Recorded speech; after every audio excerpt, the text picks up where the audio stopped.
चलिए बच्चों, तो फिर आज स्टार्ट करते हैं रोटेशनल मोशन का सेकेंड पीपीटी। बराबर। उसमें ये रहा आपके स्क्रीन के सामने पहला क्वेश्चन। क्या दिया हुआ है? A torque of 50 newton metre acts on a body for 8 seconds which is initially at rest. The change in its angular momentum is. Okay, change in its angular momentum पूछा गया है, यानी कि डेल्टा एल के बारे में हमें पूछा जा रहा है। डेल्टा एल का फॉर्मूला होता है आई ओमेगा। बराबर। नाउ हमें दिया हुआ है टॉर्क, टाउ दिया हुआ है 50 न्यूटन मीटर, एंड हमें बोला है कि बॉडी पे टॉर्क लग रहा है फॉर 8 सेकेंड। टाइम पीरियड दिया हुआ है 8 सेकेंड। चलिए, सो अब यहाँ पे आई ओमेगा है, तो हमें टाव है, टी दिया हुआ है, तो आई ओमेगा को हटाएंगे कैसे ये बताइए जरा। ठीक है सर, देखो, हमें टाव है, टी दिया हुआ है, और ओमेगा अगर हमको फाइंड करना है, एंड इनिशियली बॉडी रेस्ट पे है, ये कंडीशन को अगर हम लोग लेके तो काइनेमेटिकल का फर्स्ट इक्वेशन अगर यूज करें तो omega is equal to omega naught plus alpha into t. Omega naught initially particle क्या था, जीरो पे, यहाँ पे ओमेगा इज इक्वल टू हमें मिल जाएगा अल्फा इंटू टी। और हमको पता है टाव इज इक्वल टू क्या होता है, tau is equal to I alpha. So alpha is equal to tau by I. चलिए, टाउ बाय आई को जरा यहाँ पे सब्स्टिट्यूट कर देता हूँ। Omega is equal to tau by I into t. I को उस तरफ शिफ्ट कर देता हूँ तो ये हो जाएगा I omega is equal to tau I. तो यहाँ पे आई ओमेगा की जगह पे मैं क्या सब्स्टिट्यूट कर सकता हूँ, tau into, sorry not I, tau into T. तो ये हो गया क्या, अभी हमको सारे सारे टाउ भी पता है क्या, यस टाउ पता है 50, टी पता है क्या, yes 8, which is equal to 400 बराबर केजी मीटर स्क्वायर पर second. So which option, option B is the correct required answer. Next question.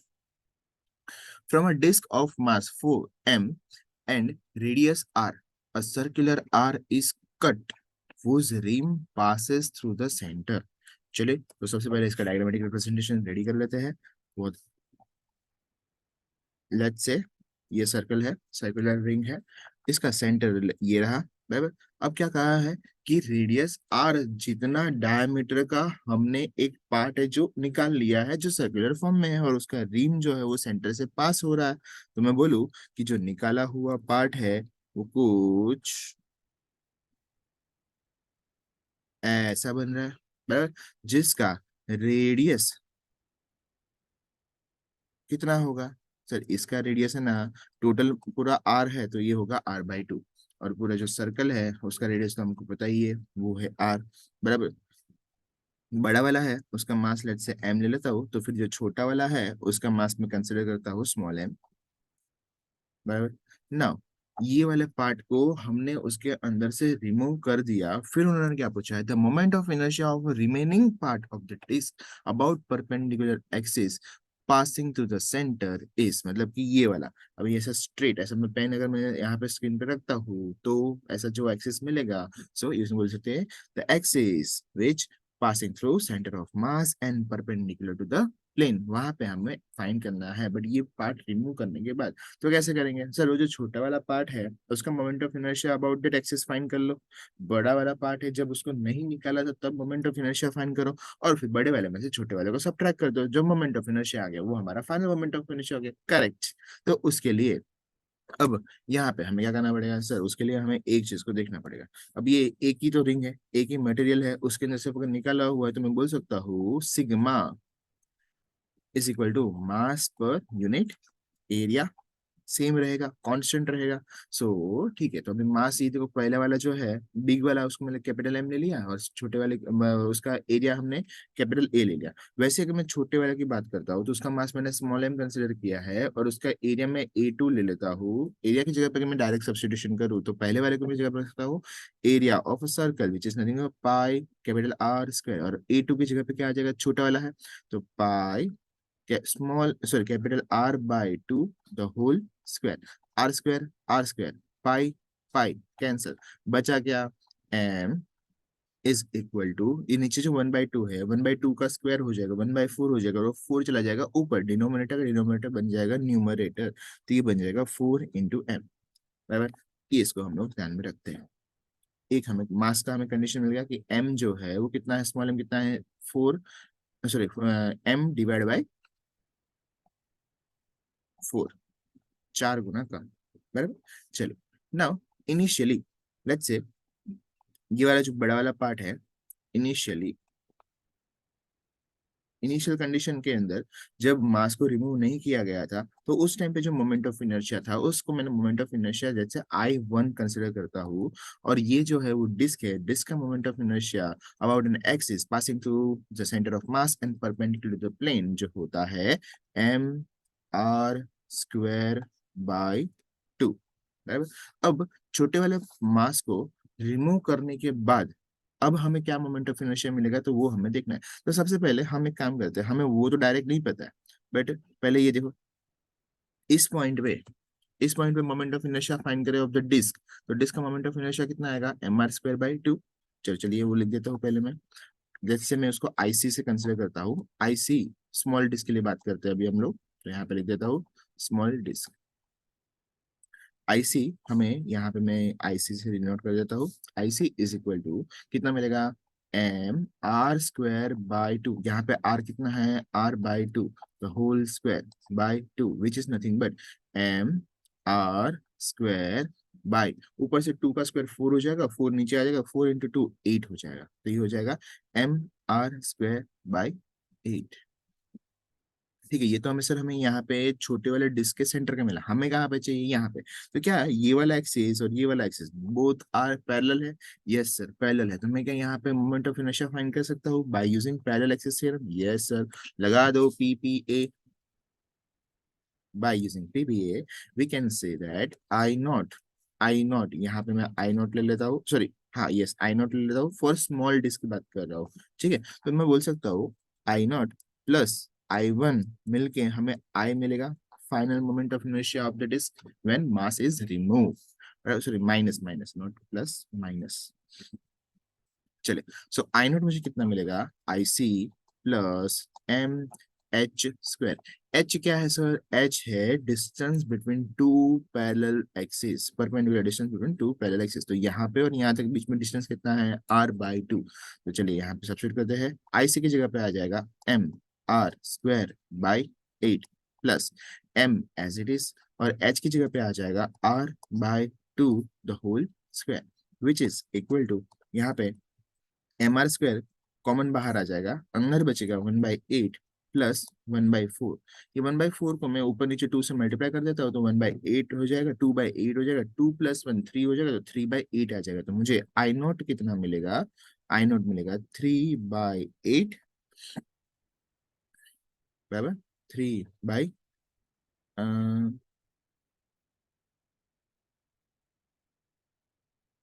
mr, 3/8 mr², बराबर। इसमें, हाँ करेक्ट ना, इसमें कुछ गड़बड़ नहीं है, राइट, यस, 3/8 mr²। और ये जो m है वो हमारा m जो है वो स्मॉल m है, कैसा है, स्मॉल m, सब जगह पे स्मॉल m कर देता हूँ। कैपिटल M तो हमने बड़ी डिस्क के लिए लिया है ना, तो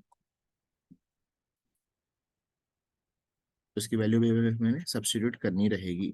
तो ये स्मॉल m की जगह पे अब हम क्या सब्स्टिट्यूट कर सकते हैं सर, स्मॉल m की जगह पे आ जाएगा कैपिटल M/4, तो यहाँ पे आ जाएगा कैपिटल M/4, बराबर, इंटू r²।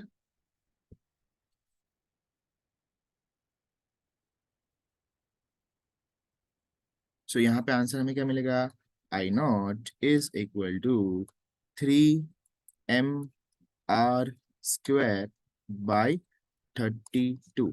ये किसका मिला, moment of inertia of small disc about an centre, यहाँ पे मिला हमें, बराबर, इस पॉइंट पे हमें स्मॉल डिस्क का मोमेंट ऑफ इनर्शिया मिला। अब हमें क्या करना है, अब हमें अब हमें करना है moment of inertia I final चाहिए, तो यहाँ पे आ जाएगा I1 minus I0 which is equal to I1 हमें कितना मिला है, I1 हमें मिला है mr² by 2 माइनस I0 हमें मिला है 3/32 mr²।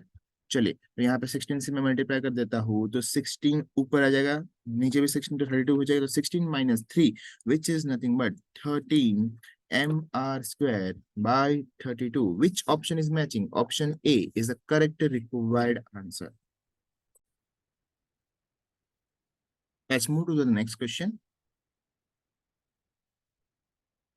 A satellite of mass m is revolving around the Earth of mass m in orbit of radius r. The angular momentum of a satellite about the center of orbit and its incidence. Okay, ये gravitation का है, बराबर? Very easy question, बराबर? क्या उन्होंने कहा है? L. उन्होंने angular momentum हमें फाइंड करने के लिए कहा गया है। So सीधी बात है ना, L इज इक्वल टू क्या होता है? mvr होता है। v यह होता है यहाँ पे ऑर्बिटल वेलोसिटी बोल सकते हैं या फिर क्रिटिकल वेलोसिटी बोल सकते हो। ऑर्बिटल वेलोसिटी कितना होता है? m under root of g m by r। r कौन सा? जिस ऑर्बिट में वो घूम रहा है, तो यहाँ पे r जाएगा, और r ऑलरेडी यहाँ पे है, और मैं इसको लिख सकता हूँ m under root of g m। ये आर नो, ये आर जब स्क्वायर रूट के अंदर जाएगा तो ये हो जाएगा r², और r² में एक ऊपर नीचे कैंसिल हो जाएगा, तो ऊपर नीचे सिर्फ स्मॉल r। ओके, m को भी अंदर ले लिया तो ले लो अंदर m, तो ये हो जाएगा g m small m² into r। Which option? Option A is the correct required answer, but ये ग्रेविटेशन का है। Next question. The moment of inertia of a thin uniform rod of mass m and length l about an axis passing through the point at a distance l/4 from its end, then the perpendicular to the length. Okay, वो कह रहे हैं कि भाई एक है rod and rod का moment of inertia हमें find करना है about a distance l/4 from one of its end, बराबर? तो let's say ये रहा एक end, बराबर? अब इस एंड से पूरे पूरे हम लोग अगर बात करें तो पूरे के पूरे मास, सॉरी मास हम लोग इसका एम ले लेते हैं, एंड लेंथ ले लेते हैं इसका एल ले लेते हैं। रोड का लेंथ क्या है? एल है। तो यहाँ से अगर जीरो हम कंसिडर करें तो ये वाला पॉइंट जो रहेगा वो सेंटर होगा, तो वो हो जाएगा l/2 हो जाएगा। तो ये l/4 कहाँ होगा सर? यहाँ। तो ये रहा l/4, जहां पे हमें मोमेंट ऑफ इनर्शिया फाइंड करना है, जिसको मैं ले लेता हूँ I0। और अब मुझे यहाँ पे फाइंड करना है, मुझे इसका तो आंसर नहीं पता, बट मुझे इसका आंसर पता है। Axis passing through centre of mass and perpendicular to length, जो कि होता है IC, और IC इज इक्वल टू होता है, तो देखो IC इज इक्वल टू, ठीक है, बट मुझे पता है अब ये दो एक्सिस जो तुम है वो दोनों एक्सिस के आपको पैरेलल दिख रहे हैं। यस सर, पैरेलल दिख रहे हैं, तो हम लोग क्या लगा सकते हैं पैरेलल एक्सिस थ्योरम, तो अप्लाई PPA। तो क्या आएगा? I0 is equal to IC plus MH²। What about H sir? H होता है डिस्टेंस बिटवीन टू परपेंडिकुलर, दो टू पैरेलल एक्सिस, दो पैरेलल एक्सिस के बीच में डिस्टेंस कितना है? ये है l/4, यहाँ से यहाँ तक जो ऑलरेडी गिवन है। टोटल है l/2, तो l/2 माइनस l/4 कितना हो जाएगा? l/4। समझा क्या? सब चलिए, आईसी की जगह पे आ जाएगा। बताइए मुझे, रॉड का moment of inertia about an axis passing through centre and perpendicular to its length कितना होता है? ml²/12 प्लस एम एच की जगह पे यहाँ पे आ जाएगा l/4 का square, which is equal to ml² को मैं बाहर कॉमन निकाल देता हूँ, अंदर बच जाएगा 1/12 प्लस 1/4 का स्क्वायर यानी कि 1/16, और इसका कॉमन मल्टीपल अगर अभी हम फाइंड करने हुए तो हमारा काम हो गया। जरा देखिए कॉमन मल्टीपल, यहाँ पे अगर मैं 12 को 3 से मल्टीप्लाई, सॉरी 12 को 4 से मल्टीप्लाई करता हूँ, 12 4 जा 48, और 16 को 3 से मल्टीप्लाई कर देता हूँ, 16 3 जा 48, तो मैं बोल सकता हूँ ml² इन द ब्रैकेट, यहाँ पे 1/12 है, वहां पे मैं लिख दूंगा 4/48। समझा गया? प्लस यहाँ पे आ जाएगा 3/48। तो बताइए मुझे फाइनल आंसर क्या आएगा? सर फाइनल आंसर आएगा I0 is equal to 7/48 ml²। So, which option is the correct answer? Option B is the correct required answer. Next, Two disks P and Q having equal masses and thickness but densities Q1 and Q2 respectively are such that Q1 is less than Q2. The moment of inertia of the disk P and Q are related as. दो disc के बारे में बात की गई है, disc number 1, disc number 2। दोनों disc में उन्होंने हमें क्या कहा है, जो फर्स्ट डिस्क है, फर्स्ट डिस्क का, सॉरी फर्स्ट डिस्क को उन्होंने पी कहा है, सेकंड डिस्क को उन्होंने क्यू कहा है, तो पी एन क्यू ही ले लेते हैं, बाद में क्यू एन क्यू, ओके ठीक है, पी एन क्यू ले लेते हैं। और कहा है कि दोनों का मास सेम है, दोनों का मास सेम है, एम एम। दोनों की थिकनेस भी सेम है, टी एंड टी। फिर but the densities Q1 and Q2 respectively, दोनों की एक की डेंसिटी है Q1, एक की डेंसिटी है Q2, बराबर। ये चीजें हमको दी है, ठीक है। मास उन्होंने सेम दिया हुआ है, तो मास से अगर हम लोग स्टार्ट करें, हमें फिर सिर्फ इतना बताना है, तो moment of inertia of the disc P and Q are related, moment of inertia of the disc P and Q are related. देखो मुझे थोड़ा सा ऐसा लगता है, तो मैं बोल सकता हूँ कि यहाँ पे मुझे आई फाइंड करने के लिए कहा गया है, but relation between I and आई, तो मैं लिखता हूँ I P upon I Q is equal to moment of inertia of a disk about an axis passing through center of mass and perpendicular to the plane। By default यही लेंगे, तो इसका disc का moment of inertia आता है half M are square, यहाँ पे R P का square upon half M R Q का स्क्वायर, ठीक है। सर मास ऑन ये दोनों तो हट जाएगा, डेफिनेटली हट जाएगा, तो बचेगा क्या, R P by R Q the whole square, ये हमारे पास बचा है, ठीक है। अब आरपी और आरके का, हाँ क्यू का हमारे पास डायरेक्ट रिलेशन नहीं है, ठीक है। जो उन्होंने गिवन कंडीशन दिया है उस गिवन कंडीशन को यूज करते हैं। सो गिवन कंडीशन के हिसाब से उन्होंने हमें कहा है कि दोनों का डेंसिटीज जो है वो क्या है, सेम। दोनों का डेंसिटीज, सॉरी दोनों का डेंसिटी अलग अलग है, बट दोनों का मास क्या है, सेम। तो मैं लिखूँ M1 is equal to M2 है, बराबर। दोनों का मास क्या है, सेम है, एंड दोनों का थिकनेस क्या है, सेम, ठीक है। तो डेंसिटी और मास के बीच में क्या कोई रिलेशन है, यस सर। डेंसिटी जिसको हम लोग रो से डिनोट करते हैं, यहाँ पर उन्होंने क्यू से डिनोट किया, तो density is equal to mass upon volume. So mass is equal to density into volume. तो यहाँ पे क्या आ जाएगा, M1 की जगह पे मैं लिख दूंगा Q1 V1 is equal to Q2 V2। अब जरा एक V2 को भी हटा दे, तो मैं बोलूँ कि V की जगह पे मैं लिख सकता हूँ एरिया ऑफ डिस्क की बात की, सॉरी वॉल्यूम ऑफ डिस्क की बात की है, तो वॉल्यूम देखिए, ये देखो ये रहा डिस्क और ये रहा उसका थिकनेस। तो वॉल्यूम ऑफ डिस्क कितना आएगा सर, इसका ये क्रॉस, ये जो एरिया है वो और थिकनेस को मल्टीप्लाई करना पड़ेगा, तो मैं एरिया इनटू थिकनेस लिख देता हूँ। और एरिया जो है वो कितना आएगा, पाई आर स्क्वायर, तो Q pi R square into T, ठीक है। तो अभी सीधा सीधा वही सब्स्टिट्यूट करता हूँ, तो वॉल्यूम को झंझट ही नहीं, वॉल्यूम को हटा देता हूँ मैं सीधा सीधा, यहाँ पे आ जाएगा Q1, फिर पाई आ जाएगा R1 square and T1 which is equal to Q2 pi R2 square into T2। कुछ कैंसलेशन हो रहा है क्या, यस सर। हमारा थिकनेस तो सेम है, वो हट जाएगा, पाई पाई कांस्टेंट वो भी हट जाएगा। तो अब क्या आपको कोई रिलेशन मिला क्या Q1 एंड Q2 के बीच में। अब यहाँ पे हमने फर्स्ट ले RP लिया हुआ है, तो मैं यहाँ पे 1 एंड 2 को हटा के RP एंड RQ ले लेता हूँ, बराबर। तो एन क्यू को भी, चलो क्यू एन तो उसको हमने वही लिया है, तो उसको कोई इशू नहीं रहेगा। तो यहाँ पे हमें RP upon RQ the whole square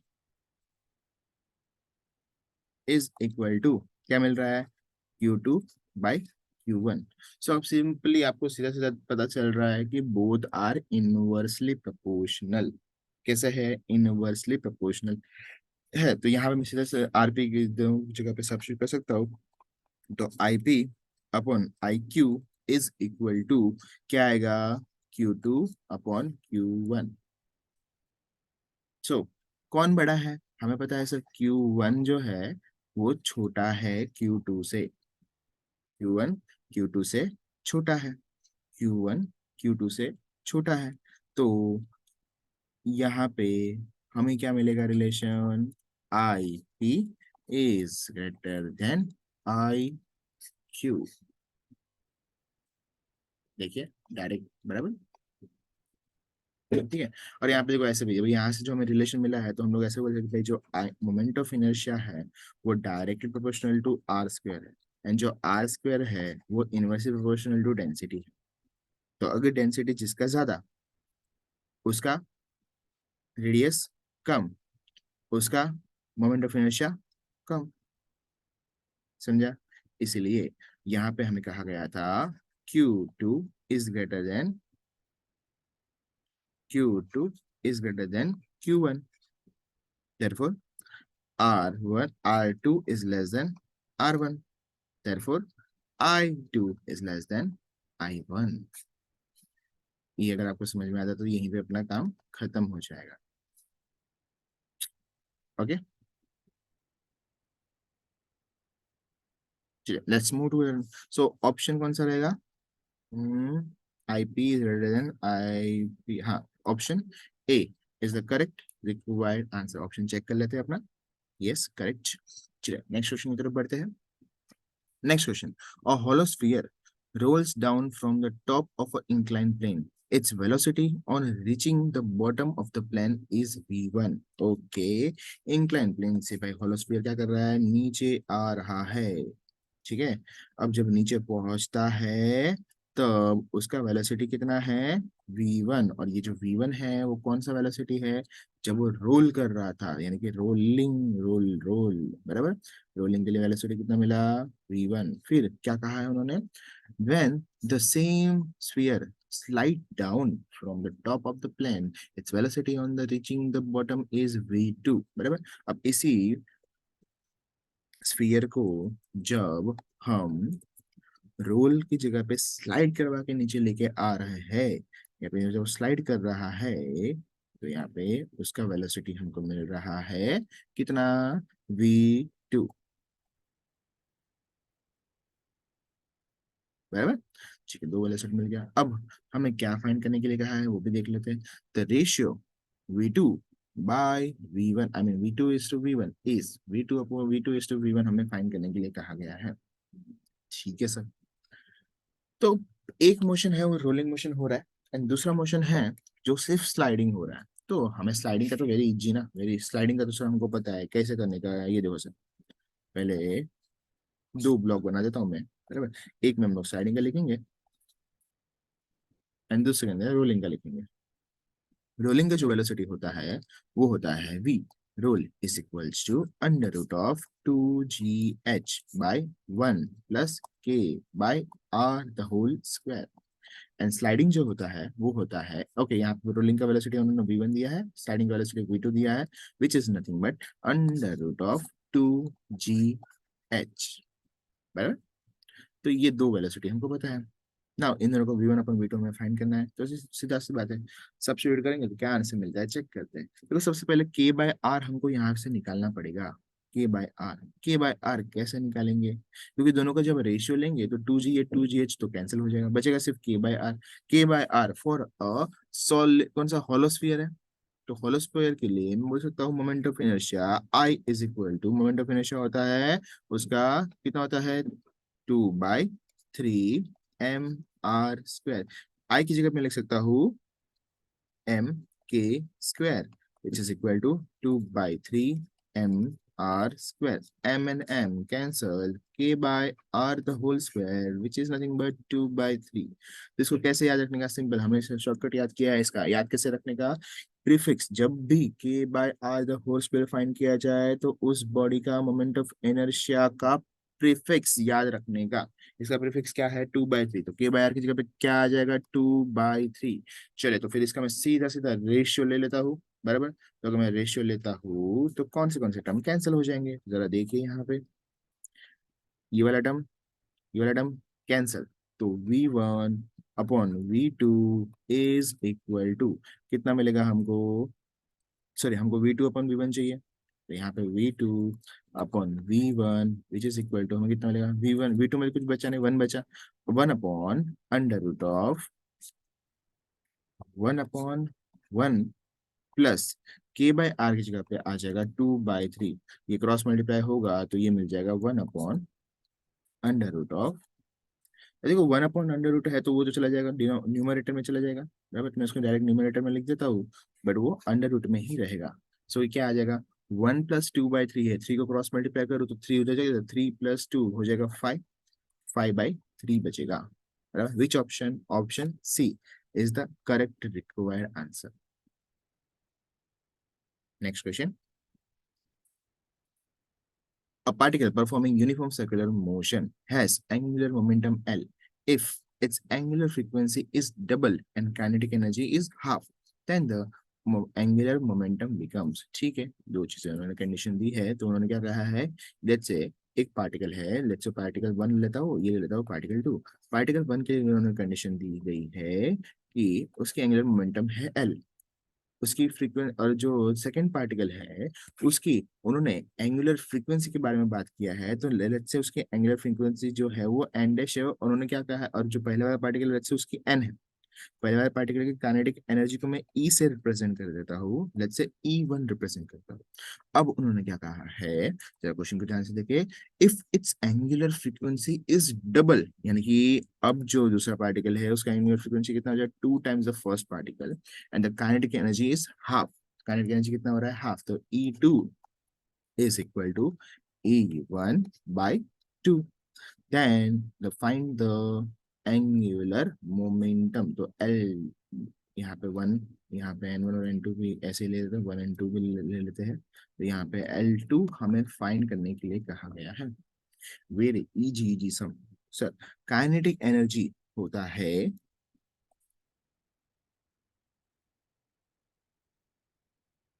uniform circular motion है, एंगुलर मोमेंटम पूछा गया है, पार्टिकल क्या कर रहा है, रोटेट कर रहा है, बराबर। सो मैं बोलूँ कि पार्टिकल का काइनेटिक रोटेशनल एनर्जी कितना होगा, सर काइनेटिक रोटेशनल एनर्जी होगा पार्टिकल का, वो होगा I⍵²। अब सॉरी, ½ I⍵², ½ I⍵²। क्या इसको मैं एंगुलर मोमेंटम में कन्वर्ट करना चाहूँ तो लिख सकता हूँ, sir yes, L is equal to होता है I⍵, यहाँ पे I⍵ ऑलरेडी एग्जिस्ट करता है, तो मैं लिख सकता हूँ L, एक ओमेगा बच जाएगा, L⍵/2 आ जाएगा, बराबर। फिर ओमेगा की जगह पे मैं उसे फ्रीक्वेंसी के टर्म में अगर कन्वर्ट करना चाहूँ तो यहाँ पे तो 2πN/2, ये टू कैंसिल, बचेगा क्या, काइनेटिक एनर्जी जिसको मैं ई से रिप्रेजेंट कर रहा हूँ, E is equals to πN/L, ये हमें मिलेगा काइनेटिक एनर्जी। ठीक है, अब ये जो मिला है उसी को सब्स्टिट्यूट करते हैं, तो चलिए यहाँ पे क्या आ जाएगा, E1/E2 ले लेता हूँ, E1/E2 is equal to πN L, N1 L1/πN2 L2, N1 to L2, pi pi cancel, N1 की जगह पे कुछ नहीं, L1 की जगह पे कुछ नहीं, N2 की जगह पे आ जाएगा 2N1, L2 as it is, और E1 जो है वो as it is, and E2 हो जाएगा E1/2, हाफ हो रहा है, E1 कैंसिल, N1 कैंसिल, यहाँ पे आ जाएगा 2 is equals to L1/2 L2 so L2 is equal to L1/4, L1 हमें दिया हुआ है L, तो ये हो गया L/4, so second option A is the correct required answer. A uniform rod of mass M and the length L is suspended from the rigid support. Okay. A small bullet of mass M hits the rod with the velocity v and gets embedded into the rod. The angular velocity of the system just after impact. तो देखिए, अगर इसका हम लोग diagram बनाए तो कहा गया है ये रहा रॉड, अब इस रॉड पे एक छोटा सा बुलेट क्या कर रहा है, आ रहा है एंड स्ट्राइक कर रहा है। जैसे ही ये हिट करेगा, क्या ये यहाँ से यहाँ पे यहाँ पे ऊपर जाना शुरू करेगा, बराबर, ये आया बुलेट, बराबर। उस बुलेट का जो स्पीड है वो है v, इस बुलेट का जो मास है वो है m, बराबर, इन दिस डायरेक्शन, एंड ए यहाँ पे ऐसा कुछ तो सस्पेंडेड है एज पे, बराबर। ओके, इसका जो लेंथ है वो है एल, इसका जो मास है वो है एम रॉड का, बराबर। तो the angular velocity of the system just after impact, angular velocity हमें फाइंड करने के लिए गया है, ये इस तरफ जाएगा, इसका कुछ तो एंगुलर वेलोसिटी रहेगा इन दिस डायरेक्शन, बराबर।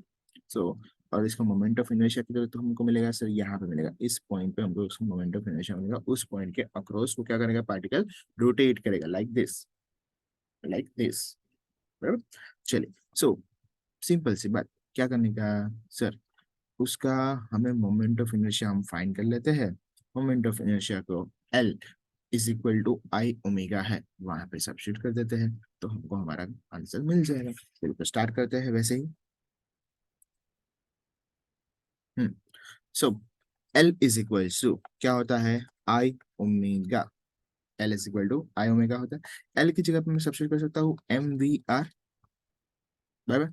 सर ये आर क्या है, यहाँ पे जो आर है वो रेडियस, यानी कि radius of the loop, radius of the circle, यानी कि आर यहाँ पे क्या है, एल है, तो मैं आर की जगह पे यहाँ पे एल को सब्स्टिट्यूट कर देता हूँ, ठीक है। अब ये एल और वो एल अलग अलग है, याद रखना, इसको मैं थोड़ा सा बड़ा एल लिख देता हूँ, एंगुलर मोमेंटम है, क्या है ये, angular momentum is equal to I omega, और एम वी आर लेता हूँ is equal to I omega लेता हूँ, फिर उसमें कन्वर्ट करता हूँ, एक काम करता हूँ, ये है length of rod, so M V L is equal to I omega, इसको दे देते हैं equation number 1। Now let's move to the next question, next I mean concept. अभी हमको मोमेंट ऑफ इनर्शिया फाइंड करना है अबाउट दिस पॉइंट, रॉड का moment of inertia at a edge, यानी कि टेंजेंट, बराबर, कितना आएगा सर। पहले हमको टोटल चाहिए, तो टोटल इज इक्वल टू हम लोग आई वन ले लेते हैं प्लस आई टू ले लेते हैं, आई वन जो है वो मैं लिख देता हूँ I one for rod, and जो आई टू है वो मैं बोल देता हूँ फॉर बुलेट, बराबर। ना चलिए, सो आई वन की अगर हम बात करें तो आई वन कितना आ जाएगा, M L square by three, कैसे सर, अरे ये रहा रॉड, रॉड के एज से वो पार्टिकल का मोमेंट ऑफ इनर्शिया चाहिए, तो उसका हमने डायरेक्ट फॉर्मूला याद किया हुआ है, M L cube M L square by three. अगर नहीं आता याद आता कोई टेंशन लेने का नहीं, moment of inertia about axis passing through centre perpendicular to strain होता है एम एल स्क्वायर बाई 12, और वहां से principle of parallel axis theorem apply कर दो तो तुमको एच का मिल जाएगा, बराबर। प्लस अब जो बुलेट है, बुलेट का मास है कुछ, तो बुलेट का हम लोग का मोमेंट ऑफ इनर्शिया आ जाएगा M, R moment of inertia का फॉर्मूला क्या होता है, एम आर स्क्वायर होता है, तो यहाँ पे क्या आ जाएगा, एम आर की जगह पे आ जाएगा एल का square, which is equal to, ये मिल गया हमको फाइनल मोमेंट ऑफ इनर्शिया, बराबर। तो यहाँ पे बुलेट का जो मास है वो कितना है, उसको हम यहाँ पे स्मॉल एम से जो रिप्रेजेंट कर रहे हैं, बराबर, ये हमको फाइंड करना है। क्या करें, a small bullet of mass m hits the road with the v and gets embedded, the angular velocity, okay, so mass of the bullet हमको पता है नहीं, तो मैं क्या करता हूँ, जैसा है वैसे, देखो ऑप्शन में भी उन्होंने हमको ये दिया हुआ है, तो फाइंड करने की जरूरत नहीं है, तो ये हो जाएगा M L square, cross multiply कर देता हूँ, ये हो जाएगा 3m, एल स्क्वायर को मैं बाहर कॉमन निकाल देता हूँ, तो ये हो जाएगा 3, यहाँ पे m as it is L square by 3 आ जाएगा, बराबर। चलिए, तो ये चीज तो हो गई। अब इक्वेशन 1 के अंदर ये वाला चीज सब्स्टिट्यूट कर देते हैं, आई को वहां पे इक्वेशन नंबर 1 में सब्स्टिट्यूट कर देते हैं, तो यहाँ पे क्या आ जाएगा, M V L is equal to M plus 3m divide by 3 into L square, एक एल गया, बराबर, 3 को उस तरफ शिफ्ट कर देता हूँ, तो ये हो जाएगा 3, हमें क्या फाइंड करते हैं, एंगुलर वेलोसिटी फाइंड करना है हमको, ओमेगा चाहिए, क्या चाहिए, ओमेगा, मैंने कुछ कहीं पे मिस कर दिया कि हाँ, यहाँ पे ओमेगा लिखना भूल गया, क्योंकि ओमेगा पिक्चर में दिख नहीं रहा था, पर तो ओमेगा की वैल्यू बाकी सब कुछ तरफ शिफ्ट कर देती हो जाएगा 3m into V upon capital M plus 3m into L, which is nothing but omega. Which option? 3mv upon m plus 3ml. Option C is the correct required answer. बराबर. Next question पे चलते हैं. The air pressure inside the soft bubble of radius. Okay, ये question surface tension का है.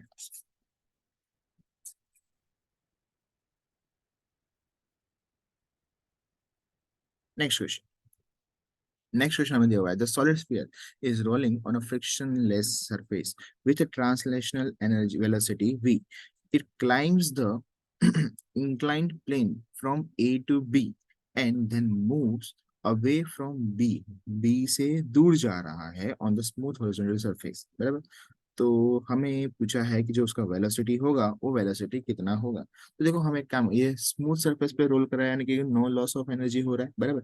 और दूसरा ए से बी तक जितना एनर्जी उसको चाहिए रहेगा उसी को तो हम लोग कहेंगे चेंज इन पोटेंशियल एनर्जी.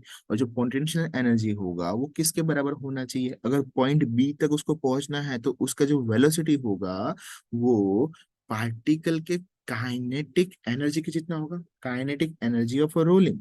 क्या? काइनेटिक एनर्जी एलसीएम में लगाते हैं यहाँ पे, तो काइनेटिक एनर्जी ऑफ रोटेशनल भी बोल सकते हैं. बराबर. Kinetic energy of rotational motion और रोलिंग कर रहा है ना वो. Kinetic energy of rolling is equal to potential energy. बराबर. अब पोटेंशियल एनर्जी और चेंज इन पोटेंशियल एनर्जी, तो यहाँ से यहाँ तक का उन्होंने हाइट ऑलरेडी हमको दिया हुआ है जो कि है h. तो यहाँ से यहाँ तक का पोटेंशियल एनर्जी हो जाएगा mgh. तो मैं बोल सकता हूँ mgh इज इक्वल टू. अब यहाँ पे काइनेटिक एनर्जी हमने जो रोलिंग लिया है यहाँ पे, यहाँ पे दो ऑप्शन आने वाला है. पहला एक हो गया translational velocity, translational kinetic energy, kinetic energy translation plus दूसरा काइनेटिक एनर्जी आ जाएगा पर रोटेशनल मोशन. तो rotational kinetic energy and translation kinetic energy दोनों मिला के जितना वेलोसिटी होगा वो वेलोसिटी mgh के बराबर होना चाहिए, तभी पार्टिकल कहाँ पे पहुंचेगा, बी पॉइंट पे पहुंच पाएगा.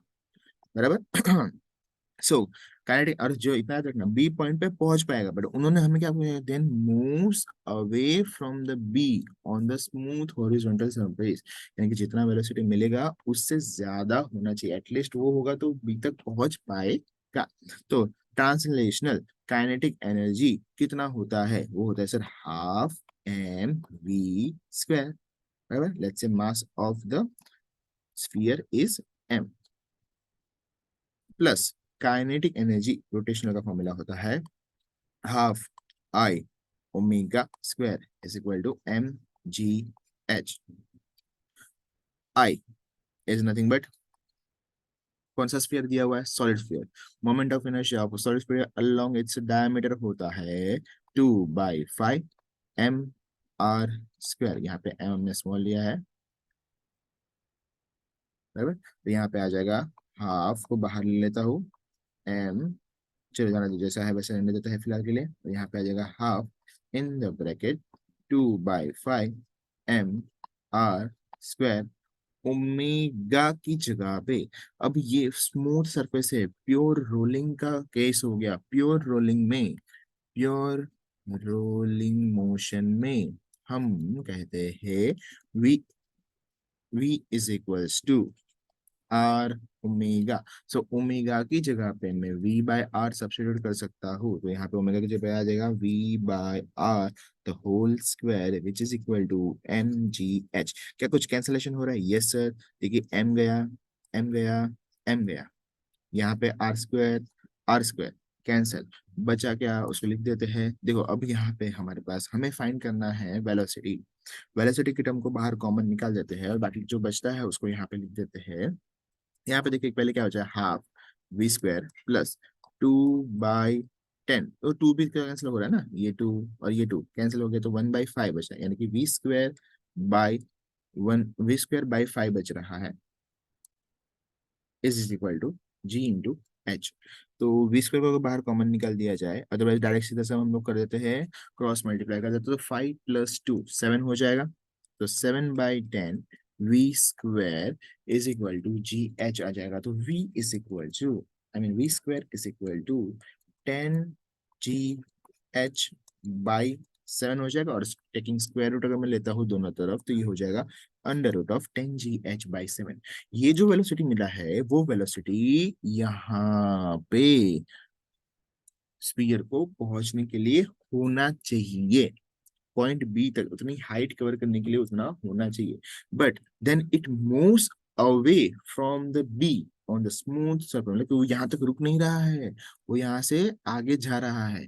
तो यहाँ तक पहुंचने के लिए वेलोसिटी है वो कितना है, ये रहा। बट इससे अगर आगे जाना है तो उसका वेलोसिटी इससे क्या होना चाहिए, ग्रेटर देन होना चाहिए। सो यहाँ पे हमें एक ही ऑप्शन ऐसा दिख रहा है, ऑप्शन सी। क्या दिख रहा है, velocity is greater than equal to 10 GH/7 raise to 1/2 बराबर। So option C is the correct required answer. Option check कर लेते हैं अपना, बराबर। Next question, a force F act on a body at a point which is at a distance r from the axis of rotation, the direction of the torque। Torque को पूछा हुआ है, torque का फॉर्मूला हमको पता है। Torque क्या होता है, tau is equal to R vector, tau vector is equal to R vector cross F vector, बराबर। चलिए, आर वेक्टर हमें दिया हुआ है। अभी देखो क्रॉस प्रोडक्ट पूछा हुआ है, तो मैं क्या करता हूँ, सीधा इसका यहाँ पे मुझे लेना पड़ेगा मॉड, बराबर। तो यहाँ पे क्या आ जाएगा, I J K। R vector पहले आएगा, आर वेक्टर कितना दिया हुआ है, 1, उसके कोएफिशिएंट 2 एंड 0। एफ की जगह पे 2 -1 and 0 which is equal to, चलिए आई को जरा सबसे पहले सॉल्व करते हैं। तो आई को अगर सॉल्व करेंगे तो हमें मिलेगा, ये क्रॉस मल्टीप्लाई हो जाएगा, ये भी 0 है, ये भी 0 है, तो आई वाला टर्म हमें 0 मिलेगा। क्या मिलेगा आई वाला टर्म, 0 I माइनस। अब जे वाले टर्म को देखते हैं, जे वाले टर्म के लिए इधर मल्टीप्लाई, ये भी क्या मिल गया हमको, 0G। एंड लास्ट यहाँ पे के की जगह पे इनको सबसे मल्टीप्लाई, तो -1 हो जाएगा, -1 -4, यहाँ पे आ जाएगा +-1 -4 into K cap which is equal to -5 K cap, बराबर। आंसर क्या मिलेगा, -5 के कैप। यानी कि जो z है वो नेगेटिव, माइनस जो है वो नेगेटिव डायरेक्शन दिखाता है। और किसका, तो के यानी कि z एक्सिस। तो आंसर क्या आएगा, option C, negative direction of z axis, बराबर। ठीक है, यहाँ पे ऑप्शन में करेक्शन रहेगा, करेक्शन कर लेते हैं ऑप्शन में। तो यहाँ पे हमें जो आंसर है वो मिलेगा,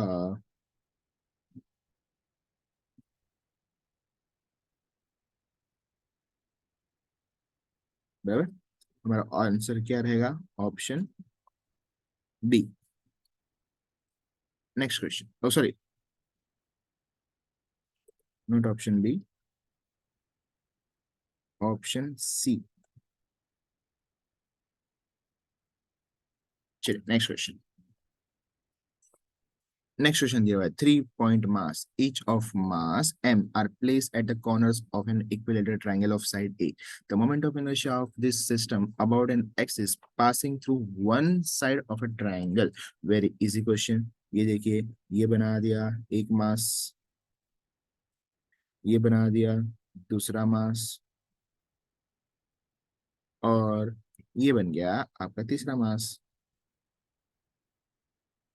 तीनों को कर दिया जॉइंट,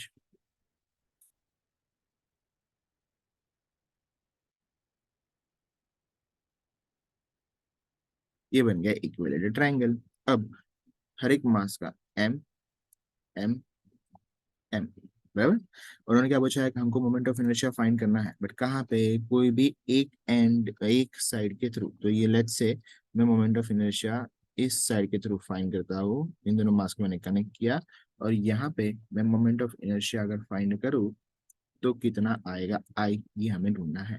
हमको पता है कि सर, अगर कोई जिस एक्सिस के थ्रू हम मोमेंट ऑफ इनर्शिया फाइंड कर रहे हैं उस एक्सिस पे कोई भी मास रहेंगे तो उसका परपेंडिकुलर डिस्टेंस है वो जीरो हो जाएगा। तो इसीलिए मास फर्स्ट एंड सेकंड के लिए मोमेंट ऑफ इनर्शिया हो जाएगा जीरो, तो इसलिए सिर्फ बचता है थ्री। और थ्री के लिए हमें अगर मोमेंट ऑफ इनर्शिया फाइंड करना है तो सबसे पहले हमें उसका perpendicular distance from the axis find करना पड़ेगा। तो देखो ये रहा उसका perpendicular axis, perpendicular distance from the axis, और वो जो है वो ट्राइंगल के हाइट के बराबर है। ट्राइंगल का जो हाइट है उसको लेट से मैं डी ले लेता हूँ। ट्राइंगल का जो साइड है उन्होंने ऑलरेडी कहा है ए है, बराबर। तो क्या इक्विलेटरल ट्राइंगल है, तो इक्विलेटरल ट्राइंगल का जो एंगल होता है वो होता है 60 डिग्री। मुझे चाहिए डी, मुझे डी में इंटरेस्ट है। तो इक्विलेटरल ट्राइंगल का साइड कितना होता है 60 डिग्री। अब मुझे मैं यहाँ पे डी चाहिए, तो अपो एंगल के अपोजिट साइड की बात हो रही है, बराबर। तो अपोजिट साइड अपन हाइपोटेन्यूस हमारे पास है, बराबर। तो यहाँ पे मैं सीधा सीधा लग सकता हूँ sine 60 is equal to opposite यानी कि डी, हाइपोटेन्यूस यानी कि ए। तो ये हो जाएगा ऐसा, ए को मैं उस तरफ शिफ्ट कर दूंगा तो ए आ जाएगा, और साइन 60 होता है √3/2, तो ये हो जाएगा √3/2। A is equal to D, that's it. हमें क्या चाहिए, moment of inertia I is equal to I1 plus I2 plus I3। तीन मोमेंट ऑफ इनर्शिया हो गया। पहले वाला moment of inertia let's say particle one का है I1, दूसरे वाला पार्टिकल I2 एंड की सेकंड का, एंड तीसरा वाला I3। तो पहला एंड दूसरा तो दोनों एक्सिस पे है इसलिए उसका डिस्टेंस जो है परपेंडिकुलर डिस्टेंस जीरो हो जाएगा, तो मोमेंट ऑफ इनर्शिया हो जाएगा जीरो। तीसरा वाला है उसका मास है m, उन्होंने कैपिटल M लिया है पिक्चर में, बराबर। m into D R square, perpendicular distance हमें कितना मिला डी स्क्वायर, बराबर। तो चलिए आंसर क्या आएगा, एम डी की जगह पे डाल देंगे √3/2 ए का स्क्वायर, तो ये मिल जाएगा, तो √3 का हो जाएगा 3 और 2 का हो जाएगा 4, 3/4 M A square, 3/4 M A square. Option C is the correct required answer.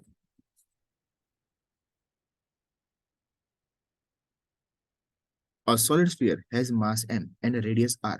Its moment of inertia about a parallel axis passing through a point at a distance r/2 from its center। ठीक है, तो यहाँ पे देखो parallel axis यानी कि हमको ये समझ में आ रहा है कि हमको वो यूज करना है पीपीए। ये बना दिया स्पीयर,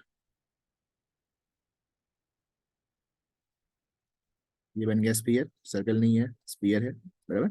अब इस स्पीयर का उन्होंने हमें मोमेंट ऑफ इनर्शिया लेट्स से ये सेंटर है, और सेंटर उन्होंने पूछा है कि सेंटर से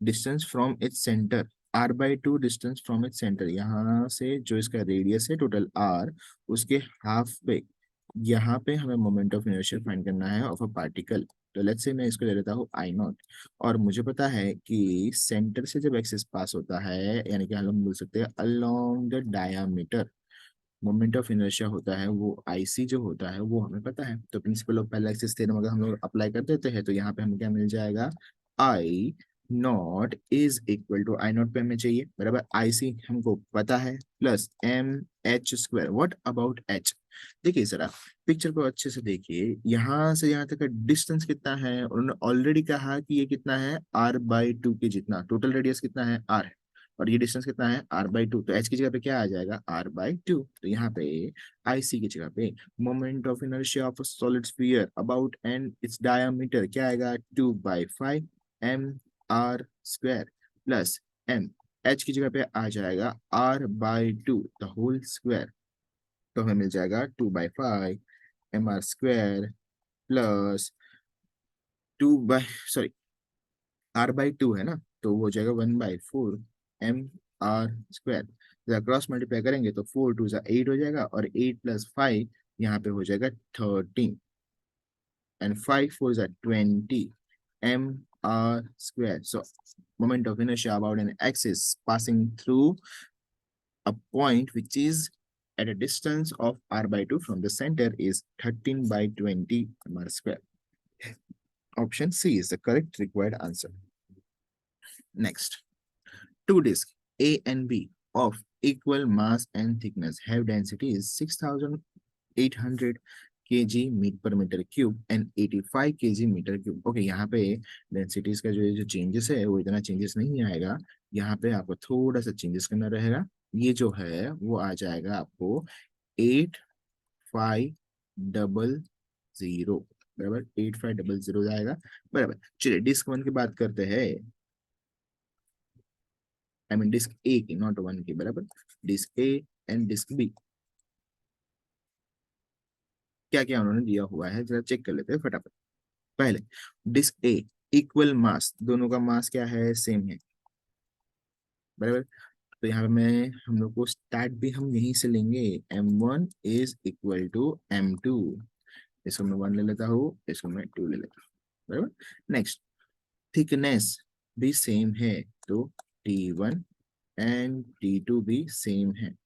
नेक्स्ट, डेंसिटीज, डेंसिटी हमें चेंज दिया हुआ डेंसिटीज में, तो रो 1 एंड रो 2 डेंसिटीज दोनों की अलग अलग है।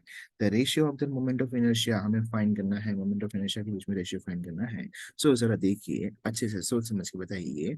हमने एक चीज ध्यान में रखी है, एक चीज याद रखनी है, क्या याद रखना है सर?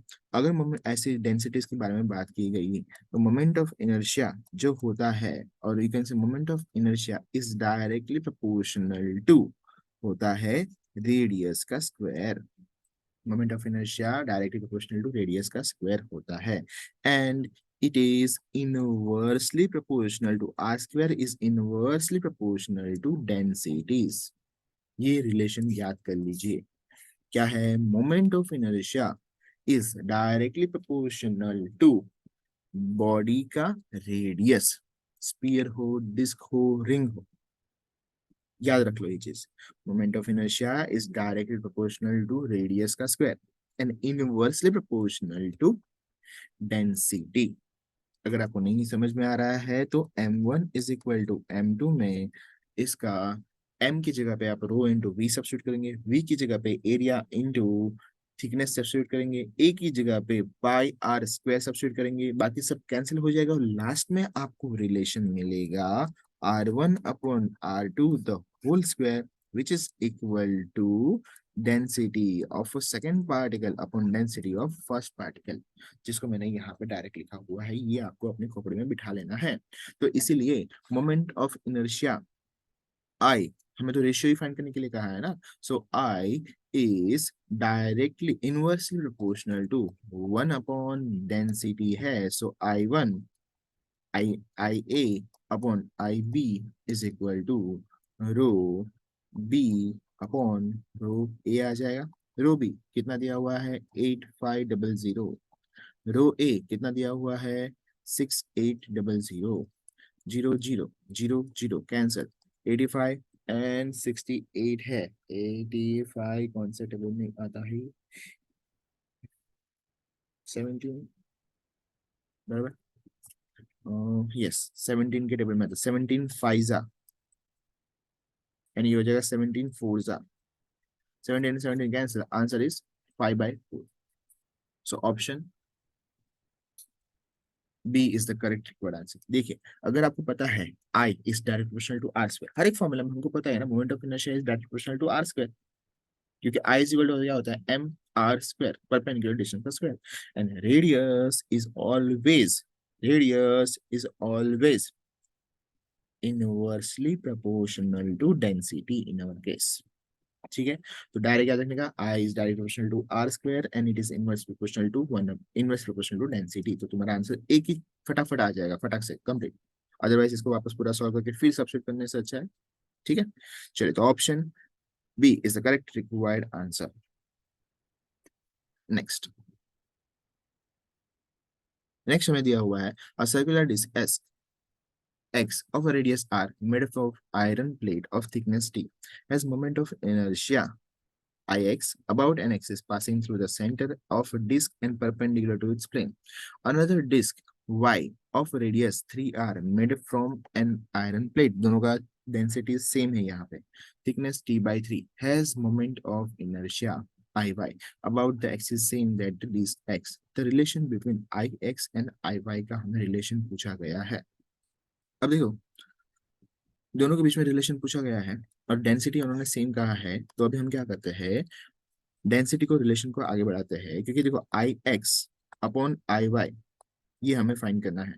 एंड डिस्क है, सर्कुलर डिस्क है, and passing through disc and perpendicular plane, यानी कि ये हो जाएगा half M are square.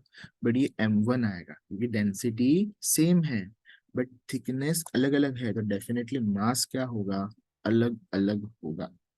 Radius भी उन्होंने अलग अलग दिया है, तो यहाँ पे m1 r1 half m2 r2 का स्क्वायर।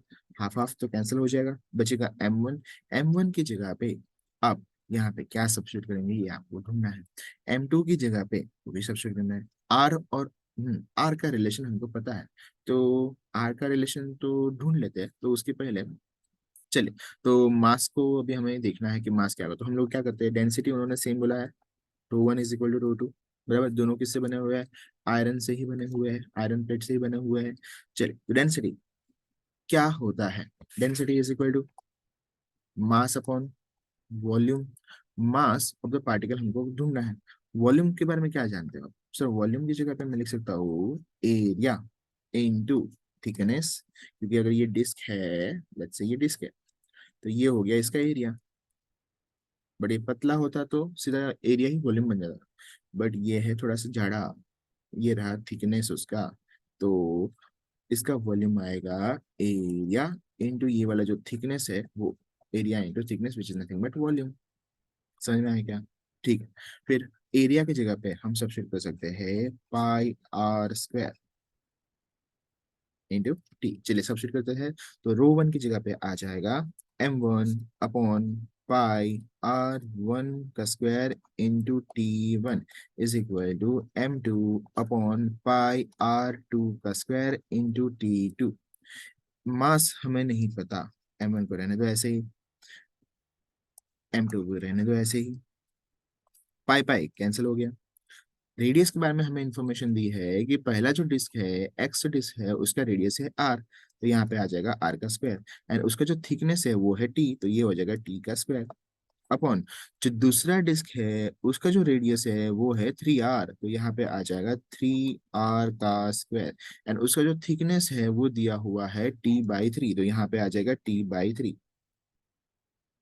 ठीक है, आर स्क्वायर कैंसिल, और यहाँ पे थिकनेस का स्क्वायर नहीं है तो सिर्फ टी और टी कैंसिल हो जाएगा, तो बचेगा क्या, m1 is equal to m2 upon यहाँ पे 3 का स्क्वायर यानी कि 9 हो जाएगा, 9/3 हो जाएगा, एक 3 कैंसिल हो जाएगा, तो ये हमें मिलेगा 3।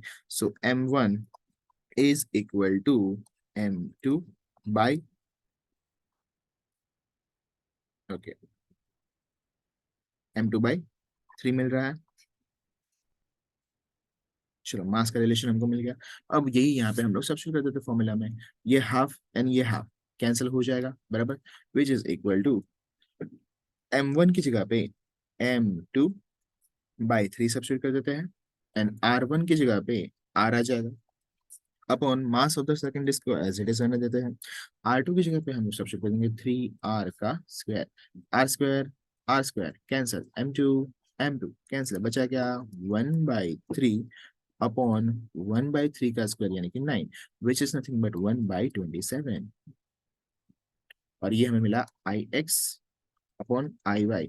अगर ऑप्शन में हम लोग को ऐसा कुछ दिया हुआ है, तो ये इसको हम लोग IX is equal to 27 IY। IX is equal to 27 IY। कुछ गड़बड़ किया क्या? अरे हाँ, सॉरी, ये 27 इस तरफ है ना, 27 उस तरफ जाएगा तो IY यहाँ पे रह जाएगा, और ये 27 इस तरफ आ जाएगा। So this is the final required answer. So option C is the correct required answer. If I is the moment of inertia and L is the angular momentum of the rotating body, then L square by 2I is its, okay, L square by 2I, ये कुछ जाना पड़ना जाना लगता है ऐसे। देखो kinetic energy होता है ना, kinetic energy for rotational motion कितना होता है, हाफ I ओमेगा स्क्वायर, हमको इसको एल के टर्म में लाना है। तो आई ओमेगा जो होता है वो एल होता है। तो यहाँ पे आई और ओमेगा है, तो देखो ये आई ओमेगा को मैं अलग कर देता हूँ और दूसरा ओमेगा को अलग डिवाइड बाय 2 कर देता हूँ, तो ये क्या हो जाएगा एल। ओके ठीक है ठीक है, सॉरी, यहाँ पे हम ऐसा भी कर सकते हैं, मैं आई से ऊपर नीचे मल्टीप्लाई कर देता हूँ, तो ये आई ओमेगा का होल स्क्वायर हो जाएगा और नीचे डिनोमिनेटर में एक आई आ जाएगा, which is equal to L का स्क्वायर अपॉन 2 आई। देखो यही हमको चाहिए और ये क्या है, rotational kinetic energy. So option A is the correct required answer. Two rings of radius R and NR made from the same wire have the same ratio of moment of inertia about an axis passing through their center and perpendicular to its planes of rings is 1/1:8 दिया हुआ है। Ratio दिया है moment of inertia का, कितना दिया हुआ है, I1/I2 इज इक्वल टू 1/8 दिया हुआ है। एंड रिंग की बात की है, एंड विच एक्स कौन सी moment of inertia about an axis passing through its centre and perpendicular its plane होता है एम आर स्क्वायर। अब यहाँ पे M1 R1 ले लेता हूँ, बराबर M1 R1 square upon M2 R2 square is equal to 1/8 दिया हुआ है। ठीक है, रेडियस के बारे में पता है, वापस मास के बारे में हमको पता नहीं है। तो यहाँ पे उन्होंने कहा है कि सेम वायर है, अगर सेम वायर है तो बोलो उसका मास पर यूनिट लेंथ क्या होगा, कांस्टेंट। मास पर यूनिट लेंथ क्या होगा, constant. Linear mass density is constant. अगर लीनियर मास डेंसिटी कांस्टेंट है, सो पहला वाला रिंग लेट से उसका ये रहा, देखो आपका फर्स्ट, ओके अच्छे से बना देता हूँ थोड़ा सा,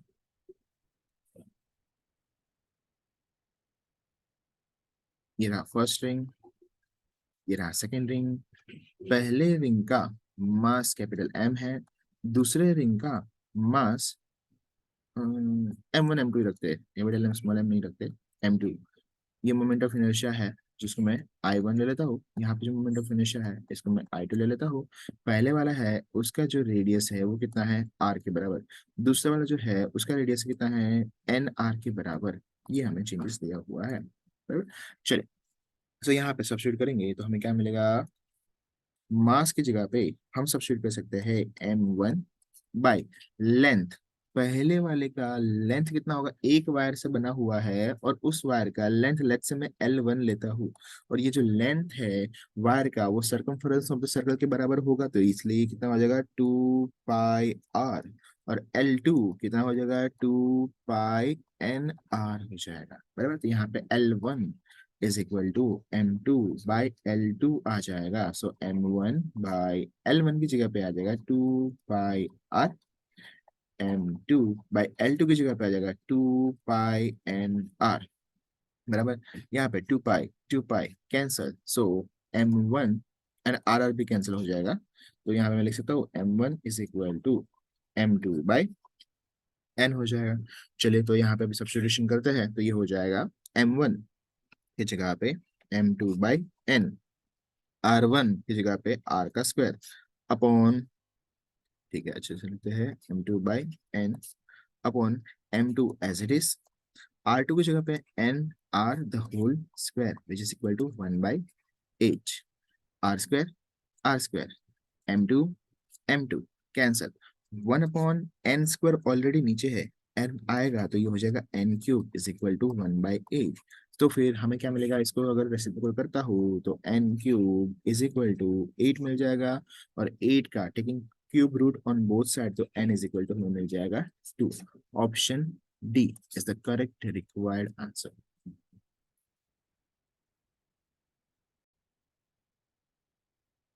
next question, a solid cylinder of radius r and mass m rolls down a inclined plane of height h. When it reaches the bottom of the plane, the rotational kinetic energy is, rotational kinetic energy हमें find करने के लिए कहा गया है, तो kinetic energy for rotational motion का formula होता है half I omega square.